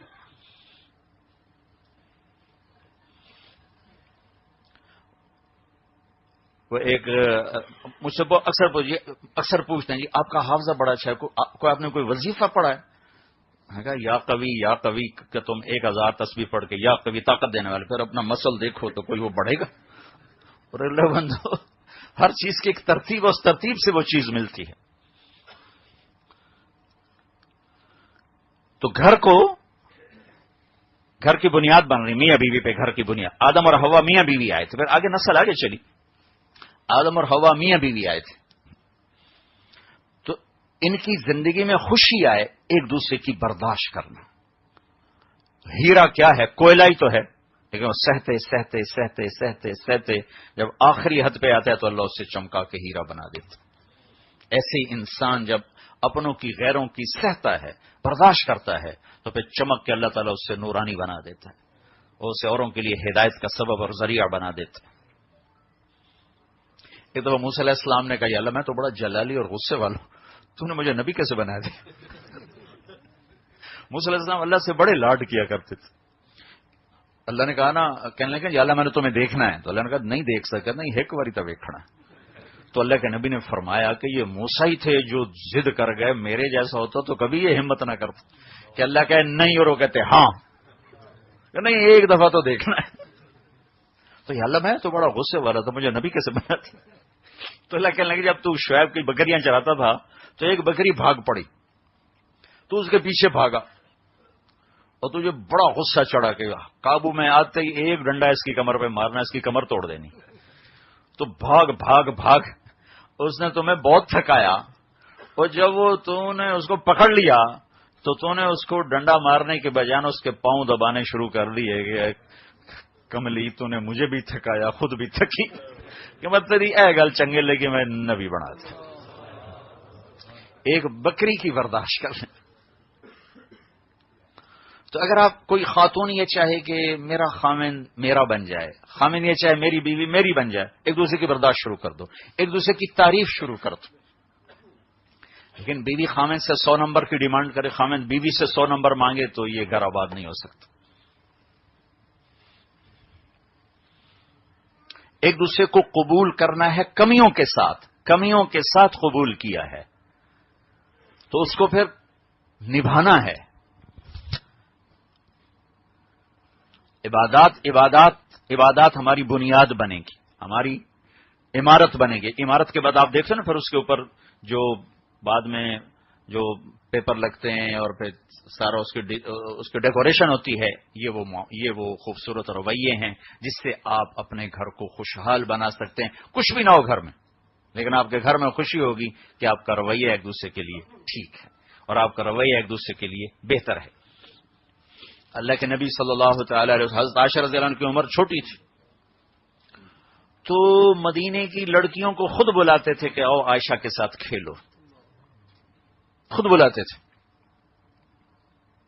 اور عائشہ رضی اللہ تعالیٰ عنہ اللہ کے نبی کے گھر میں بھی کھلونے گھوڑے رکھے ہوئے تھے، وہ جو مٹی کے گھوڑے، اور ان سے کھیلتی تھیں تو آپ ان کی حوصلہ افزائی فرماتے تھے، یہ تو نے بت کھڑے کر دیے، توڑو فرشتے نکل جائیں گے، ایسا کیوں؟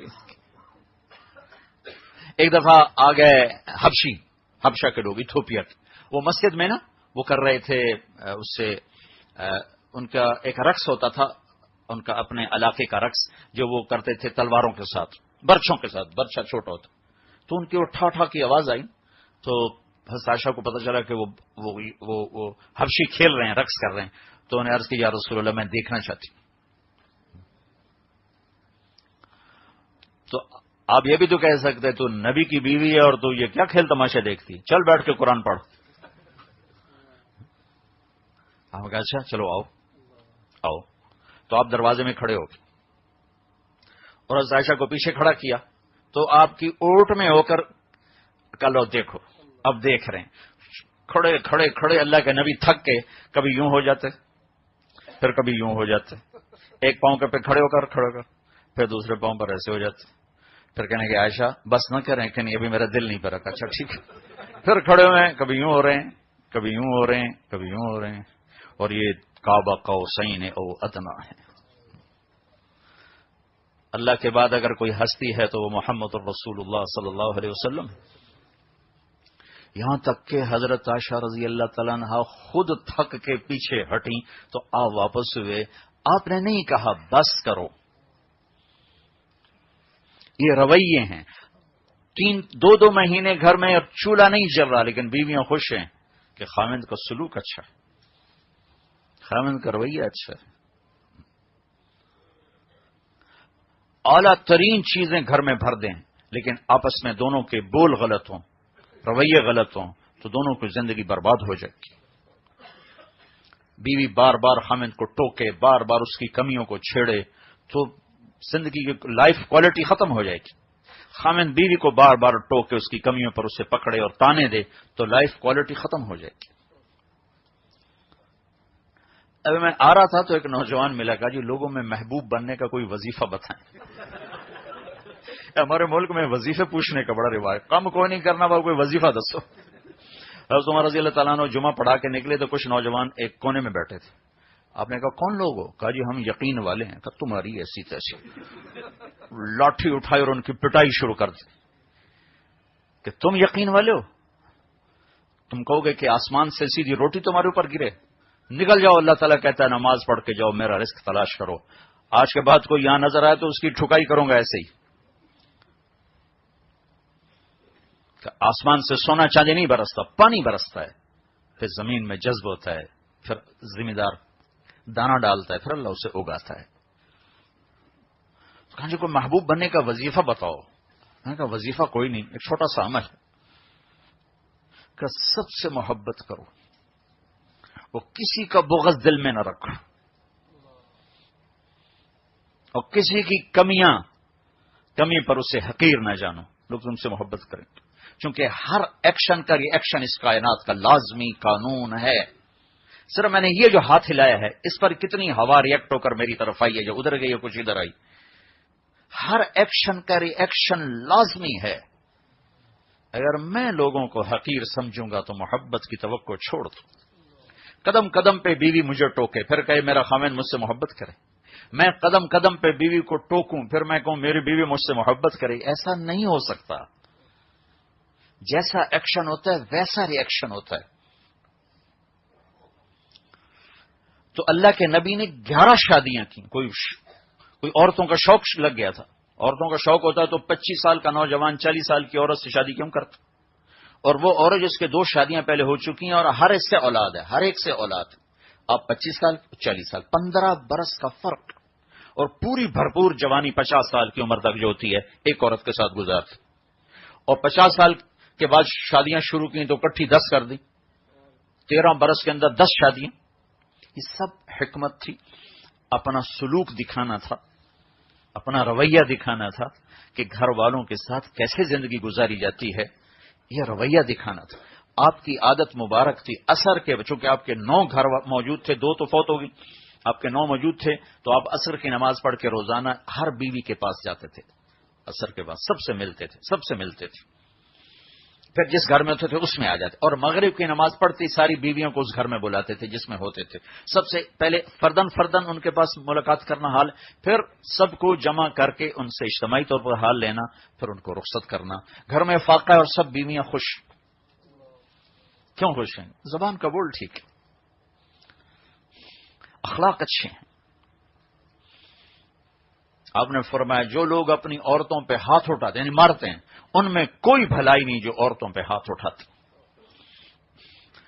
اور آپ نے فرمایا جس عورت پر اس کا خاوند ناراض ہو تو ساری رات اللہ کی رحمت سے وہ دور رہتی. ساری رات اللہ کی رحمت سے وہ دور رہتی. تو جان بہن کو انتہائی بیلنس کر کے میرے نبی نے چلایا ہے.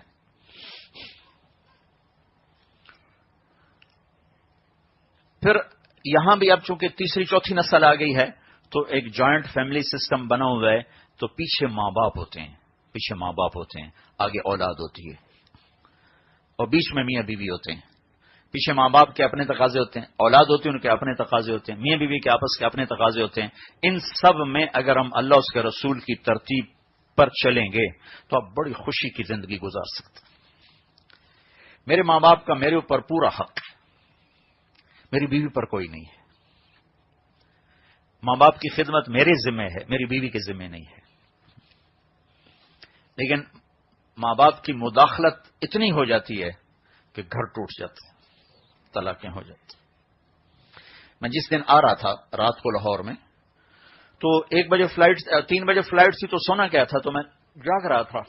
تو ایک بچی کا فون آیا, وہ حج میں ہمارے ساتھ تھی. تو میں نے اس کو کہیں 1-2 دفعہ بیٹی کہہ دیا. کہ مولانا آپ نے مجھے بیٹی کہا تھا تو میں اپنا دکھڑا آپ کو سنانا چاہتی ہوں. میں کہا بتاؤ بیٹا. کہ میں اور میرا خامد آپس میں بہت محبت ہے, لیکن میرا سسر مجھ سے نفرت کرتا ہے. وہ کہتا ہے اس بے غیرت کو میرے گھر سے نکال دے. اتنا کہا کہ اب میرا خامد مجھے میرے ماں باپ کے گھر چھوڑ کے چلا گیا ہے, اور پتہ نہیں کب طلاق ہو جائے, آپ میرا گھر بچا لیں. اتنا ماں باپ کا دخل یہ زندگیوں کو تباہ و برباد کر دیتا ہے. اللہ نے ہر ایک کو, دیکھو نا کتنی ٹریفک چل رہی, لیکن جب آپ لین میں چلتے ہیں تو کہیں ٹریفک پھنستی نہیں, آرام سے گزر جاتی. اور جہاں پاکستان میں ٹریفک اتنی کوئی نہیں, لیکن وہ آپس سے پھنس جاندے ہیں, کھلوتے ہیں ساری رات ٹپا دیں, راہ نہیں دیں. تو ایسا ہی اگر فیملی میں ایسا ہونے لگے کہ میں اپنے لین چھوڑ کر بیٹے کی لین میں داخل ہو جاؤں, بہو کی لین میں داخل ہو جاؤں, تو میں ٹریفک جیم کر دوں. اگر میں اپنے راستے پر رہوں تو 10 بچے بھی ہوں تو گھر خوشحال ہوگا. اگر میں اپنے راستے سے ہٹوں گا تو میں ایک بچہ بھی ہوگا تو اس کی زندگی برباد کر دوں.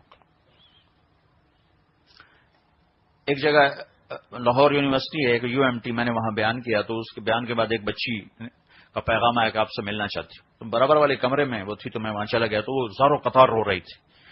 میں نے پوچھا کیا ہوا, کیوں رو رہی ہوں؟ کہا آپ بہت حقوق بیان کرتے ہیں اور اخلاق بیان کرتے ہیں, لیکن کبھی آپ نے متعلقہ لڑکیوں کے بارے میں تو کچھ بیان نہیں کیا. پہلی دفعہ مجھے اس بچی کے اس بول سے کرنٹ لگا کہ واقعی میں نے اس مضمون کو کبھی بیان نہیں کیا تھا. تو میں نے کہا تم طلاق یافتہ ہو؟ کہا جی ہاں مجھے طلاق ہوئی. بالکل جوان تھے. میں نے کہا کیا طلاق کی وجہ ہے؟ کہ کچھ بھی نہیں, میں اپنے سسر کو پسند نہیں آئی. ہم میاں بیوی بہت خوشحال تھے, لیکن میرا سسر کہتا ہے میں نے چنگی نہیں لگ دی, انو طلاق دے دے. تو آخر 3 سال کے بعد میرے خامد نے مجھے طلاق دے دی. تو پھر میں نے حدیث تو میں نے پڑھی تھی, بیان سے نکل گئی تھی, میں نے اس حدیث کو بیان کرنا شروع کیا کہ آپ نے فرمایا تمہیں بتاؤں سب سے اعلیٰ درجے کا صدقہ کیا ہے, سب سے اعلیٰ درجے کا صدقہ کیا ہے؟ تو صحابہ نے کہا جی کیا؟ کہ الابنۃ المردودہ, جس کی بچی کو طلاق ہو گئی اور وہ اجڑ کے گھر آ گئی, اس پہ خرچ کرنا سب سے اعلیٰ درجے کا صدقہ ہے. چونکہ ماں باپ بھی بوجھ سمجھتے ہیں, بھائی بھی بوجھ سمجھتے ہیں, تو جو اس پہ خرچ کرے گا, آپ نے فرمایا سب سے اعلیٰ درجے کا صدقہ اس بچی پہ خرچ کرنا. اور آپ کی شادیوں میں صرف حضرت عائشہ رضی اللہ تعالیٰ عنہا کنواری ہیں, باقی سب یا متعلقہ ہیں یا بیوہ ہیں, یا متعلقہ ہیں یا بیوہ ہیں.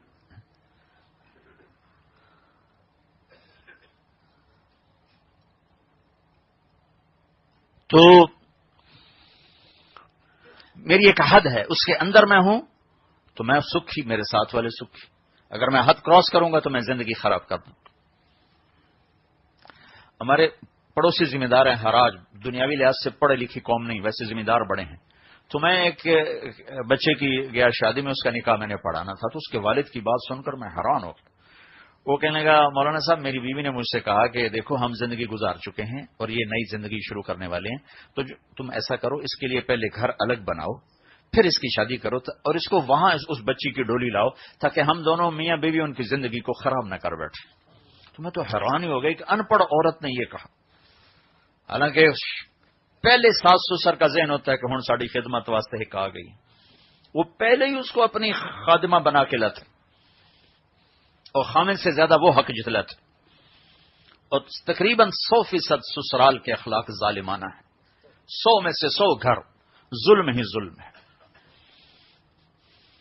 کوئی لاکھوں گھر کٹھے کرو تو شاید کسی 2-4 گھروں میں ایسا ہوگا کہ جہاں بہو کو عزت دیں سسرال، ورنہ سوائے لان تان کے اور کچھ نہیں۔ دیندار بھی دیکھے، دنیا دار بھی دیکھے۔ تو اللہ تعالیٰ نے میرے ماں باپ کا میرے اوپر حق رکھا ہے، میرے ذمہ ہے، اور بے شک بہت بڑا حق رکھا ہے، لیکن یہ نہیں کہ وہ میرے گھر کو خراب کریں۔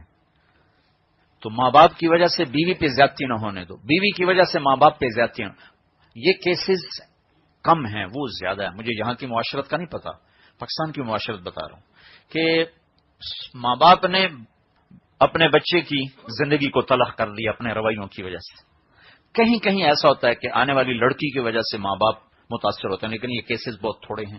یہ پہلے کیسز بہت زیادہ ہیں کہ سسرال، ساس سسر خاص طور پہ، پھر اس کی بہنیں۔ ابھی حج میں، اس حج میں ایک بچی بالکل 22-23 سال کی عمر لڑکے کی ہوگی، 18-19 سال لڑکی کی، وہ حج میں میرے ساتھ ہے۔ میں جنید جمشید کے ساتھ میں حج کیا کرتا ہوں، تو وہ عرفات میں میرے ساتھ ماشاءاللہ بڑی خوبصورت اس کی داڑھی کا، جی میرا گھر بس میں نے اب ختم کر دینا ہے، میں اپنی بیوی سے تنگ آ گیا ہوں۔ میں کہا اچھا خیریت تو ہے؟ کہ بس جی وہ اس کے اخلاق اچھے نہیں ہوتے۔ میں کہا چلو ایسا کرو، جب ہم حج سے فارغ ہو جائیں نا پھر تم مجھ سے ملنا، جب ہم مینا سے چلے جائیں گے مجھ سے آ کے ملنا۔ تو میں نے کہا اپنی بیوی کو ساتھ لے کے آنا، تو دونوں میاں بیوی میرے پاس آ گئے۔ تو میں نے کہا اچھا اب بتاؤ تمہیں اس سے کیا شکایت؟ تو اس کو ذاتی ایک شکایت بھی نہیں تھی، جی میری ماں یہ کہتی ہے، میرا ابا یہ کہتا ہے، نہیں میری ماں کے ساتھ یہ کیا، میرے ابا کے ساتھ یہ کیا، میری بہنوں کے ساتھ یہ کیا۔ ایک چیز ایسی نہیں تھی کہ جو کہے کہ میرے ساتھ اس نے یہ کیا۔ اور اس بیچاری رو رو رو اس کا برا حال، جو کہ طلاق تک نوبت پہنچ چکی تھی۔ اللہ نے اس کے گھر کو آباد رکھنا تھا، مجھے اللہ نے ذریعہ بنایا۔ میں اگر بیچ میں نہ پڑتا تو اس نے جاتے اپنی بیوی کو طلاق دے دینی تھی، اور اسے 3 سال ہوئے شادی۔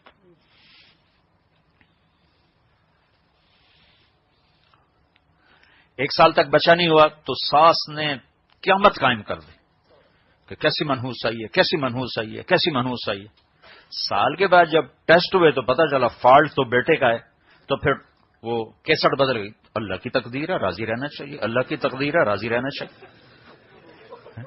پہلے اللہ کی تقدیر نہیں تھی، اب اللہ کی، چونکہ بیٹے پہ آ گئی نا بات، اب تو میڈیکلی پروو ہو گیا کہ بھائی فالٹ بچے میں ہے، بچی میں کوئی فالٹ نہیں ہے، تو اب اللہ کی تقدیر ہے، بھائی راضی رہنا چاہیے، اللہ کی تقدیر ہے۔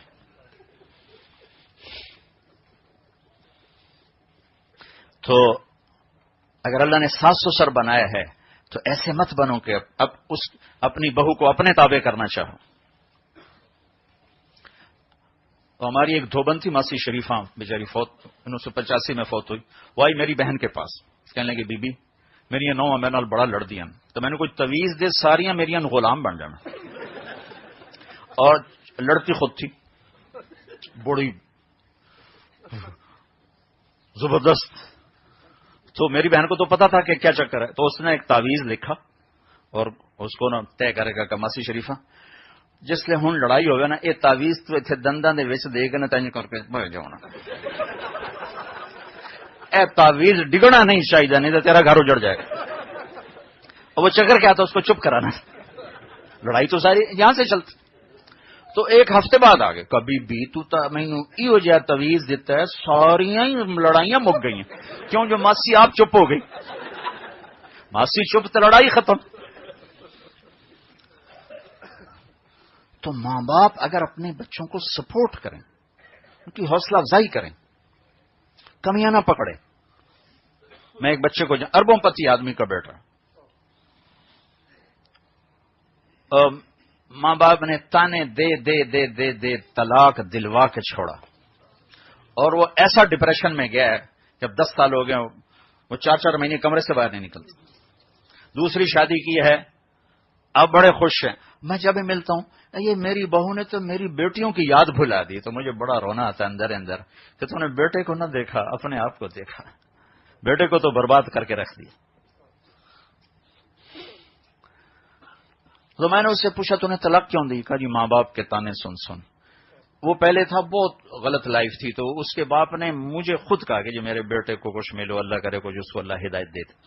تو ہم اس سے ملتے رہے، اللہ کے فضل سے وہ 3 چلے کے لیے نکل گیا. پھر اللہ نے اس کی زندگی کو بہت خوبصورت بنا دیا، پھر شادی ہو گئی.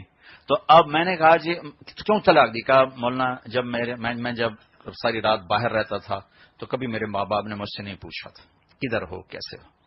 جب شادی ہوئی تو اب روزانہ ساڑھے کول تو بیٹھتا ہی نہیں، بیوی دی کچھ چی بڑھیا رہ جاندے، ساڑھے کول تو بیٹھتا ہی نہیں، بیوی دی کچھ چی بڑھیا رہ جاندے. ہمارا تو حال ہی نہیں پوچھتا، کمرے سے نکلتا ہی نہیں. کہ بس یہ مسلسل 1 سال سن سن سن. میں نے کہا لو جی ایک کاغذ دے دو. ایسے بھرے پڑے ہیں ہر گھر کے میں افسانے. تو زندگی کو مکمل بنانے کے لیے ایک سرا اللہ سے جوڑنا ہے، اس میں عبادت، نماز، روزہ، حج، زکات. ایک سرا بندوں سے جوڑنا ہے جس میں اخلاق ہے، جس میں رویے ہیں، اور ان سب کا خلاصہ یہ زبان کا میٹھا بول. بتا جی میرا دل بالکل صاف ہے. دل کون دیکھتا ہے؟ ہر کوئی زبان کو دیکھتا ہے، بول کو دیکھتا ہے.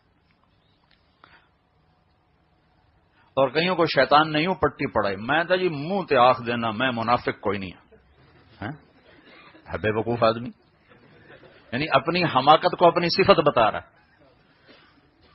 کسی کی کمی اس کے منہ پہ کہنا یہ کوئی انسانیت تو شیطانیت ہے. کسی کو کمی سے نکالنے کا راستہ تانا نہیں ہے. تانا دینے سے تو اور آدمی برباد ہو جاتا.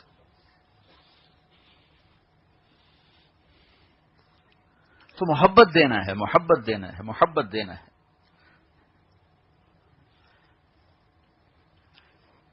بے شک ماں باپ کا حق میرے نبی نے بتایا، لیکن اولاد پہ بتایا، بہو پہ نہیں بتایا، اولاد پہ بتایا. میرے اوپر خود میرے نبی نے فرمایا کاش میرے ماں باپ زندہ ہوتے، یا کم از کم میری ماں ہوتی، اور میں عشاء کی نماز کے مصلی پہ ہوتا، سورۃ فاتحہ پڑھ رہا ہوتا، اور ادھر سے میری ماں کہتی محمد، تو میں ماں کے لیے نماز توڑ دیتا. بتایا ہے.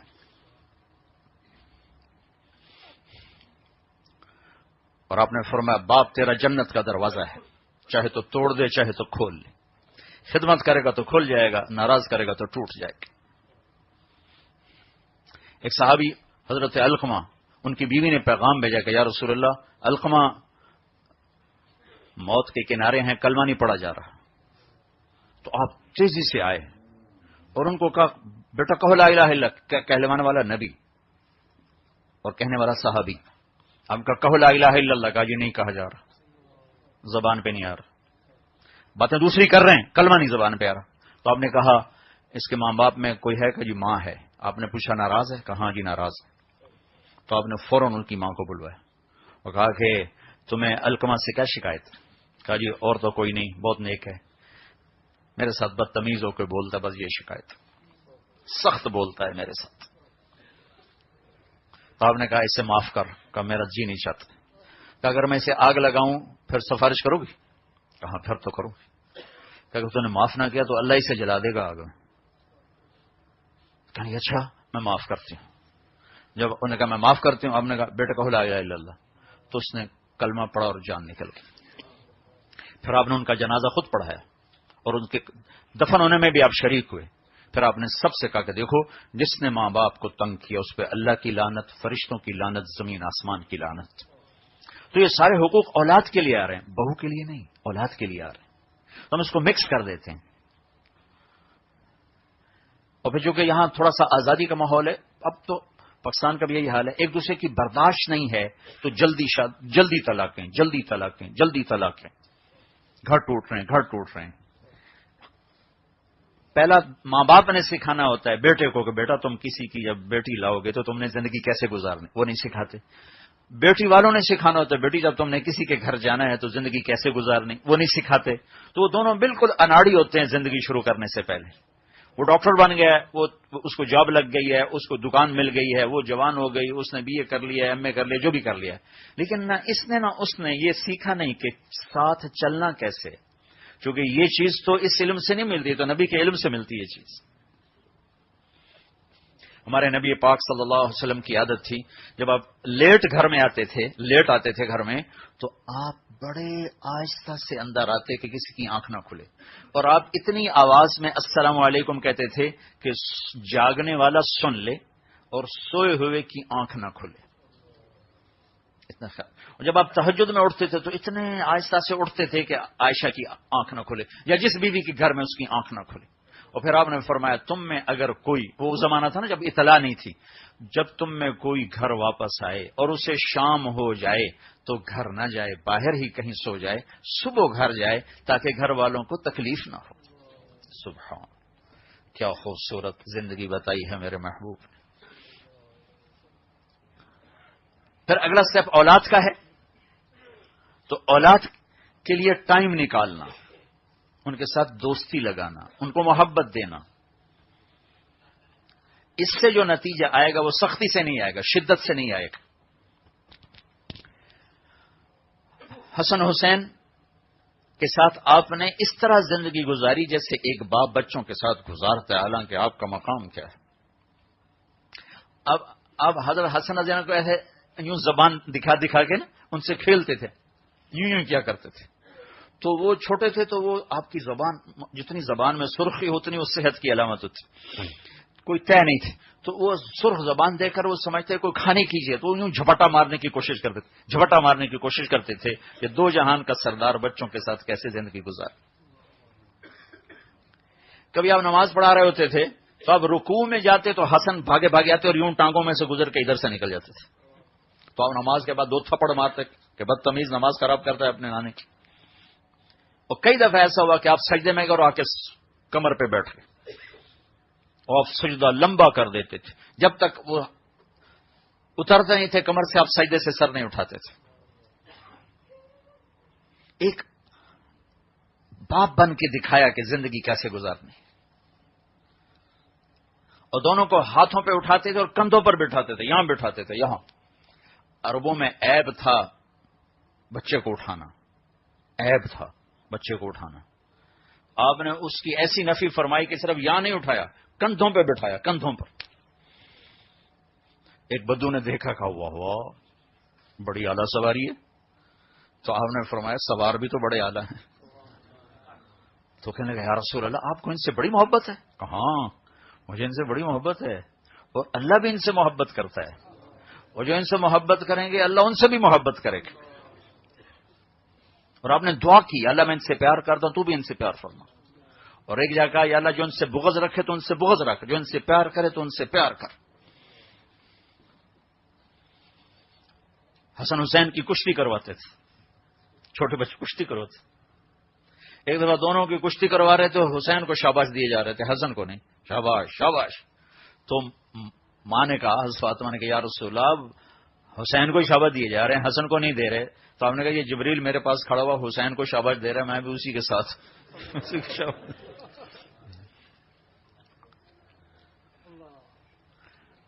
تو بھائیو، زندگی کو خوشحال بنانے کا راستہ پیسہ نہیں ہے، زندگی کو خوشحال بنانے کا راستہ رویے ہیں، اچھے اخلاق، درگزر ہے، معاف کرنا ہے. ہر وقت ٹوکنا یہ نفرت کی ابتدا ہے، نفرت کی جڑ بیٹھ جائے گی. اگر بیوی خامند کو ٹوکے، خامند بیوی کو ٹوکے، میاں بیوی اولاد کو ٹوکیں، زندگی ختم ہو جائے گی. لائف کوالٹی بنانی ہے تو رویے ٹھیک کرو. اور سب رویوں کا خلاصہ آخر میں آخری بات بتاتا ہوں، وہ یہ زبان ہے، زبان کا بول میٹھا کر لو. میرے نبی نے حضرت معاذ بن جبل سے فرمایا معاذ تمہیں سارے دین کا خلاصہ بتاؤں؟ کہا جی کیا؟ تو آپ نے یوں کیا کہ یہ زبان، یہ کہا اسے قابو میں رکھ. وہ کہنے لگے یا رسول اللہ زبان کے بول پہ پکڑ ہوگی؟ کہا واہ واہ، سب سے زیادہ جہنم میں زبان ہی دھکا دے گی. ایک میٹھا بول ساری دنیا کے شہد کٹھے کروں تو اس سے زیادہ مٹھاس ہے، اور ایک کڑوا بول ساری دنیا کا سمندر کی کڑواہٹ کٹھی کرو تو اس کی زیادہ ہے. ساری دنیا کا زہر وہ تباہی نہیں لاتا جتنا ایک زہریلا بول تباہی لاتا. ساری دنیا کا شہد وہ مٹھاس نہیں دیتا جتنا زبان کا ایک میٹھا بول مٹھاس دیتا. تو بھائیو، سرات بھی ہیں، آپ بھی ہیں، اور آپ لوگ ماشاءاللہ ایک فیملی بن چکے، آپ کی تیسری چوتھی نسل یہاں ہے. آپس کے رویے ٹھیک کرو. بازار میں کام کرتے ہو تو حلال کام کرو، حرام نہ کرو. جاب کرتے ہو، کاروبار کرتے ہو، جھوٹ نہ بولو، دھوکہ نہ دو، فراڈ نہ کرو. یہاں کی حکومتیں تم پر خرچ کرتی ہیں، ٹیکس نہ بچاؤ، ٹیکس میں چوری نہ کرو. ہمارے ملکوں میں چوری اس ہوتی ہے، کچھ نیتیں خراب ہیں، کچھ حکومتیں بھی خراب ہیں، وہ لگاتے ہی نہیں یا بہت تھوڑا لگاتے ہیں. لیکن یہاں تو ٹیکس چرانے کا کوئی جواز نہیں، یہاں تو آپ پہ لگایا جاتا. پھر ایسے غلط پیپر بنا کے کوئی دو نمبری کام نہ کرو جس سے تمہارا ضمیر تمہیں ملامت کرے. کل اللہ کی بارگاہ ملامت ہو. تمہیں قصہ سنوں، یاد آیا، احسان دانش کی کتاب ہے، آپ بیتی ہے اس کی، تو اس میں سے واقعہ لکھا ہے کہ دلی میں ایک جیب کترا تھا، اس کی پوری ٹیم تھی جو شام کو آ کر اس کو کمائی دیتی تھی. تو ایک دن ایک اس کا چیلا 2 روپے لے کر آیا. یہ ہے جب انگریز کی حکومت تھی، جب برطانیہ کا راج تھا. تو اس کو ڈانٹا، کیا صرف 2 روپے، اتنے تھوڑے کیوں؟ کفسا جی آج بڑا مال کمایا تھا، دیکھو ایک انگریز کی جیب کاٹی تھی. لیکن جب میں 4 قدم چلا تو مجھے خیال آیا کہ اگر قیامت کے دن عیسیٰ علیہ السلام نے میرے نبی کو تانا دے دیا کہ آپ کے امتی نے میری امت کی جیب کاٹی، تو میں اپنے نبی کو کیا جواب دوں گا؟ تو میں شرم سے پانی پانی ہو گیا اور میں نے جا کر اس کو وہ واپس کر دیے، اور یہ اپنے کی جیب کاٹ کے لایا. تو گرو نے اس کو نا 10 روپے انعام دیا. پارٹیشن سے پہلے کی بات ہے، اس کو 10 کا یہ تیرا انعام ہے جو تو نے آج یہ کام کیا. تو تم اپنے نبی کے لیے کوئی تانا لینے والے نہ بن جاؤ کہ کل کو عیسیٰ علیہ السلام کہیں کہ آپ کے امتی کیا کرتے رہے میری امت کے ساتھ. تو کوئی 2 نمبری نہ کرو، یہ اخلاق اور رویوں کا حصہ ہے. اپنا ٹیکس کی چوری نہ کرو، چیٹنگ نہ کرو، کاغذات بنانے کے لیے کوئی غلط قدم نہ اٹھاؤ. یہاں کی لڑکیوں سے شادیاں کر لیتے ہیں کہ پیپر بن جائیں، پیپر بن جائیں. یہ ظلم اور ستم نہ کرو کہ دین سے ہم کسی کو متنفر نہ کریں. اگر ہم کسی کو قریب نہیں کر سکتے، دور بھی نہ کریں. بازار کا دین سچائی ہے، معاملات کا دین سچائی ہے. تم سچ کے پیچھے چلو، اللہ تمہیں وہاں سے دے گا جہاں سے وہم و گمان بھی نہیں. جھوٹ کے پیچھے نہ چلو، سچ کے پیچھے چلو.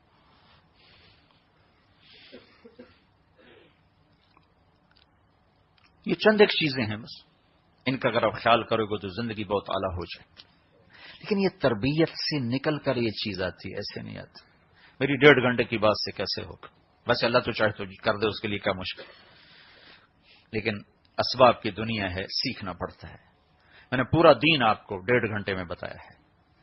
یہ تبلیغ اس کو سیکھنے کی محنت ہے. تو اس کے لیے وقت دیا کرو. ایک دفعہ 4 مہینے لگا لو، پھر ہر مہینے 40 دن لگاتے رہو. مہینے میں 1 ویکینڈ نکالتے رہو. اور یہاں قریب تمہارا مرکز ہے، جمعرات کو وہاں جایا کرو، بیان سنو، رات قیام کرو. نہیں کر سکتے واپس آ جاؤ. یہ تھوڑا سا ہے. اور 24 گھنٹے کی زندگی کی ترتیب میں نے بتا دی ہے. زبان کے رویے. اور ایک بات اور کہہ کے پھر ہم بات ختم کرتے ہیں. اپنے دل کو سب کے بغض سے صاف رکھو، کسی کی کمی دل میں نہ لاؤ. کوئی زیادتی کر جائے معاف کرو. دنیا میں کوئی ایسا انسان، کوئی عورت ایسی نہ ہو جو کسی عورت سے بولتی نہ ہو کہ میری تو اس سے لڑائی ہے، میں نے بات نہیں کرنی. کوئی شخص ایسا نہ ہو جو کسی سے بائیکاٹ ہو کہ میں نے اس سے بات نہیں کرنی، میرا اس سے قطع تعلق ہے، یہ نہ کرنا. کوئی تم سے کاٹے تو جوڑو، کاٹے جوڑو، کاٹے جوڑو. نہ خود کٹو نہ کسی کو کاٹو. تو یہ وہ عمل ہے جو تمہیں قیامت کے دن بغیر حساب کے جنت میں پہنچا دے گا. اپنے دل کو صاف رکھو. معاف کیا، معاف کیا. اللہ سے لیں گے، تم سے نہیں. اللہ سے لیں گے، تم سے نہیں. تو سارے بھائی نیت کرتے ہو. اب اس مہینے کے اندر یا اگلے مہینے کے اندر یا سال کے اینڈ تک، اب سال ختم ہونے والا ہے، جو بھائی 4 مہینے کے لیے نکل سکتے ہو، چلے کے لیے نکل سکتے ہو، ذرا کھڑے ہو کر اپنے ناموں کا اظہار فرما.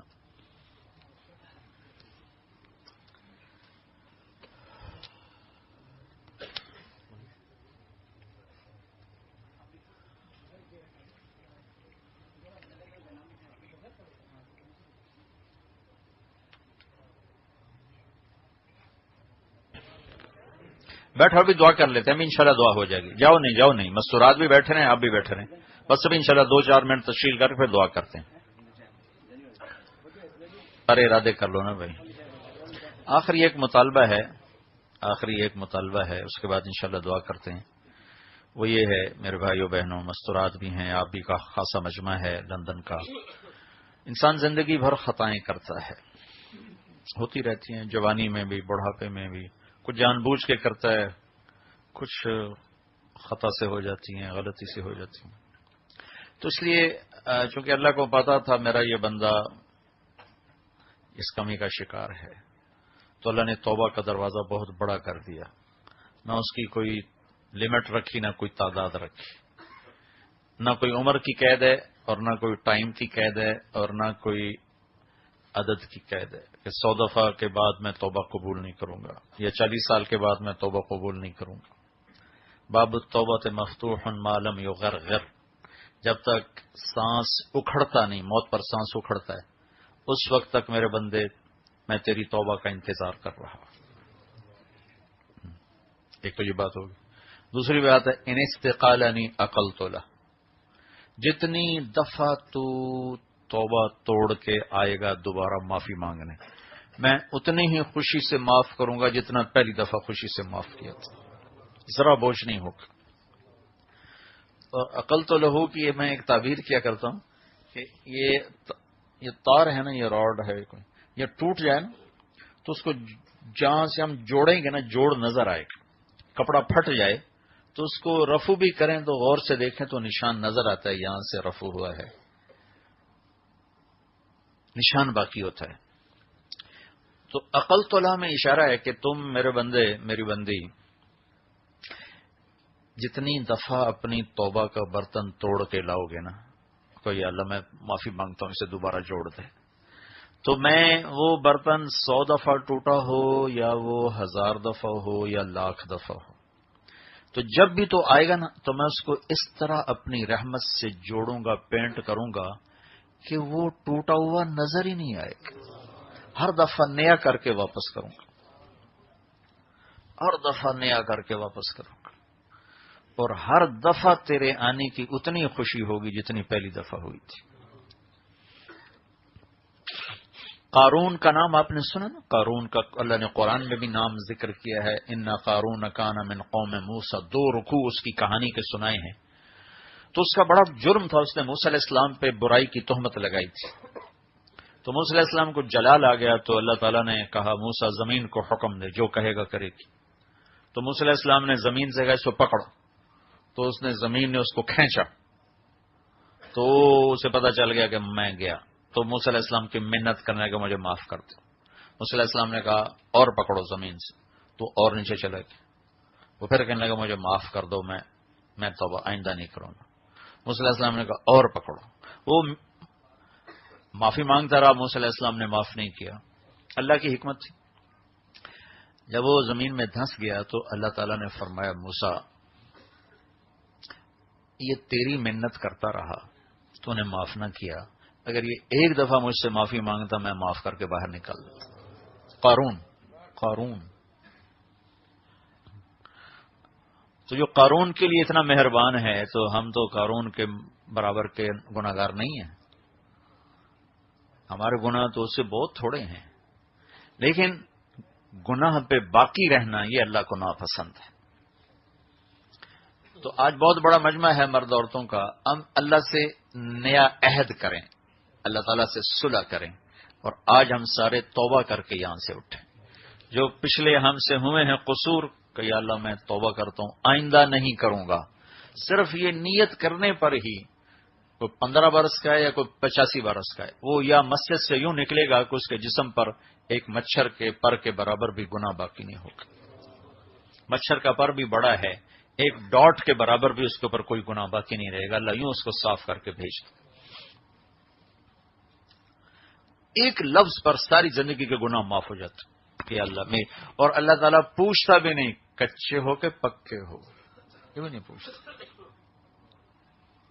یہ اس کی رحمت ہے، اس کا کرم.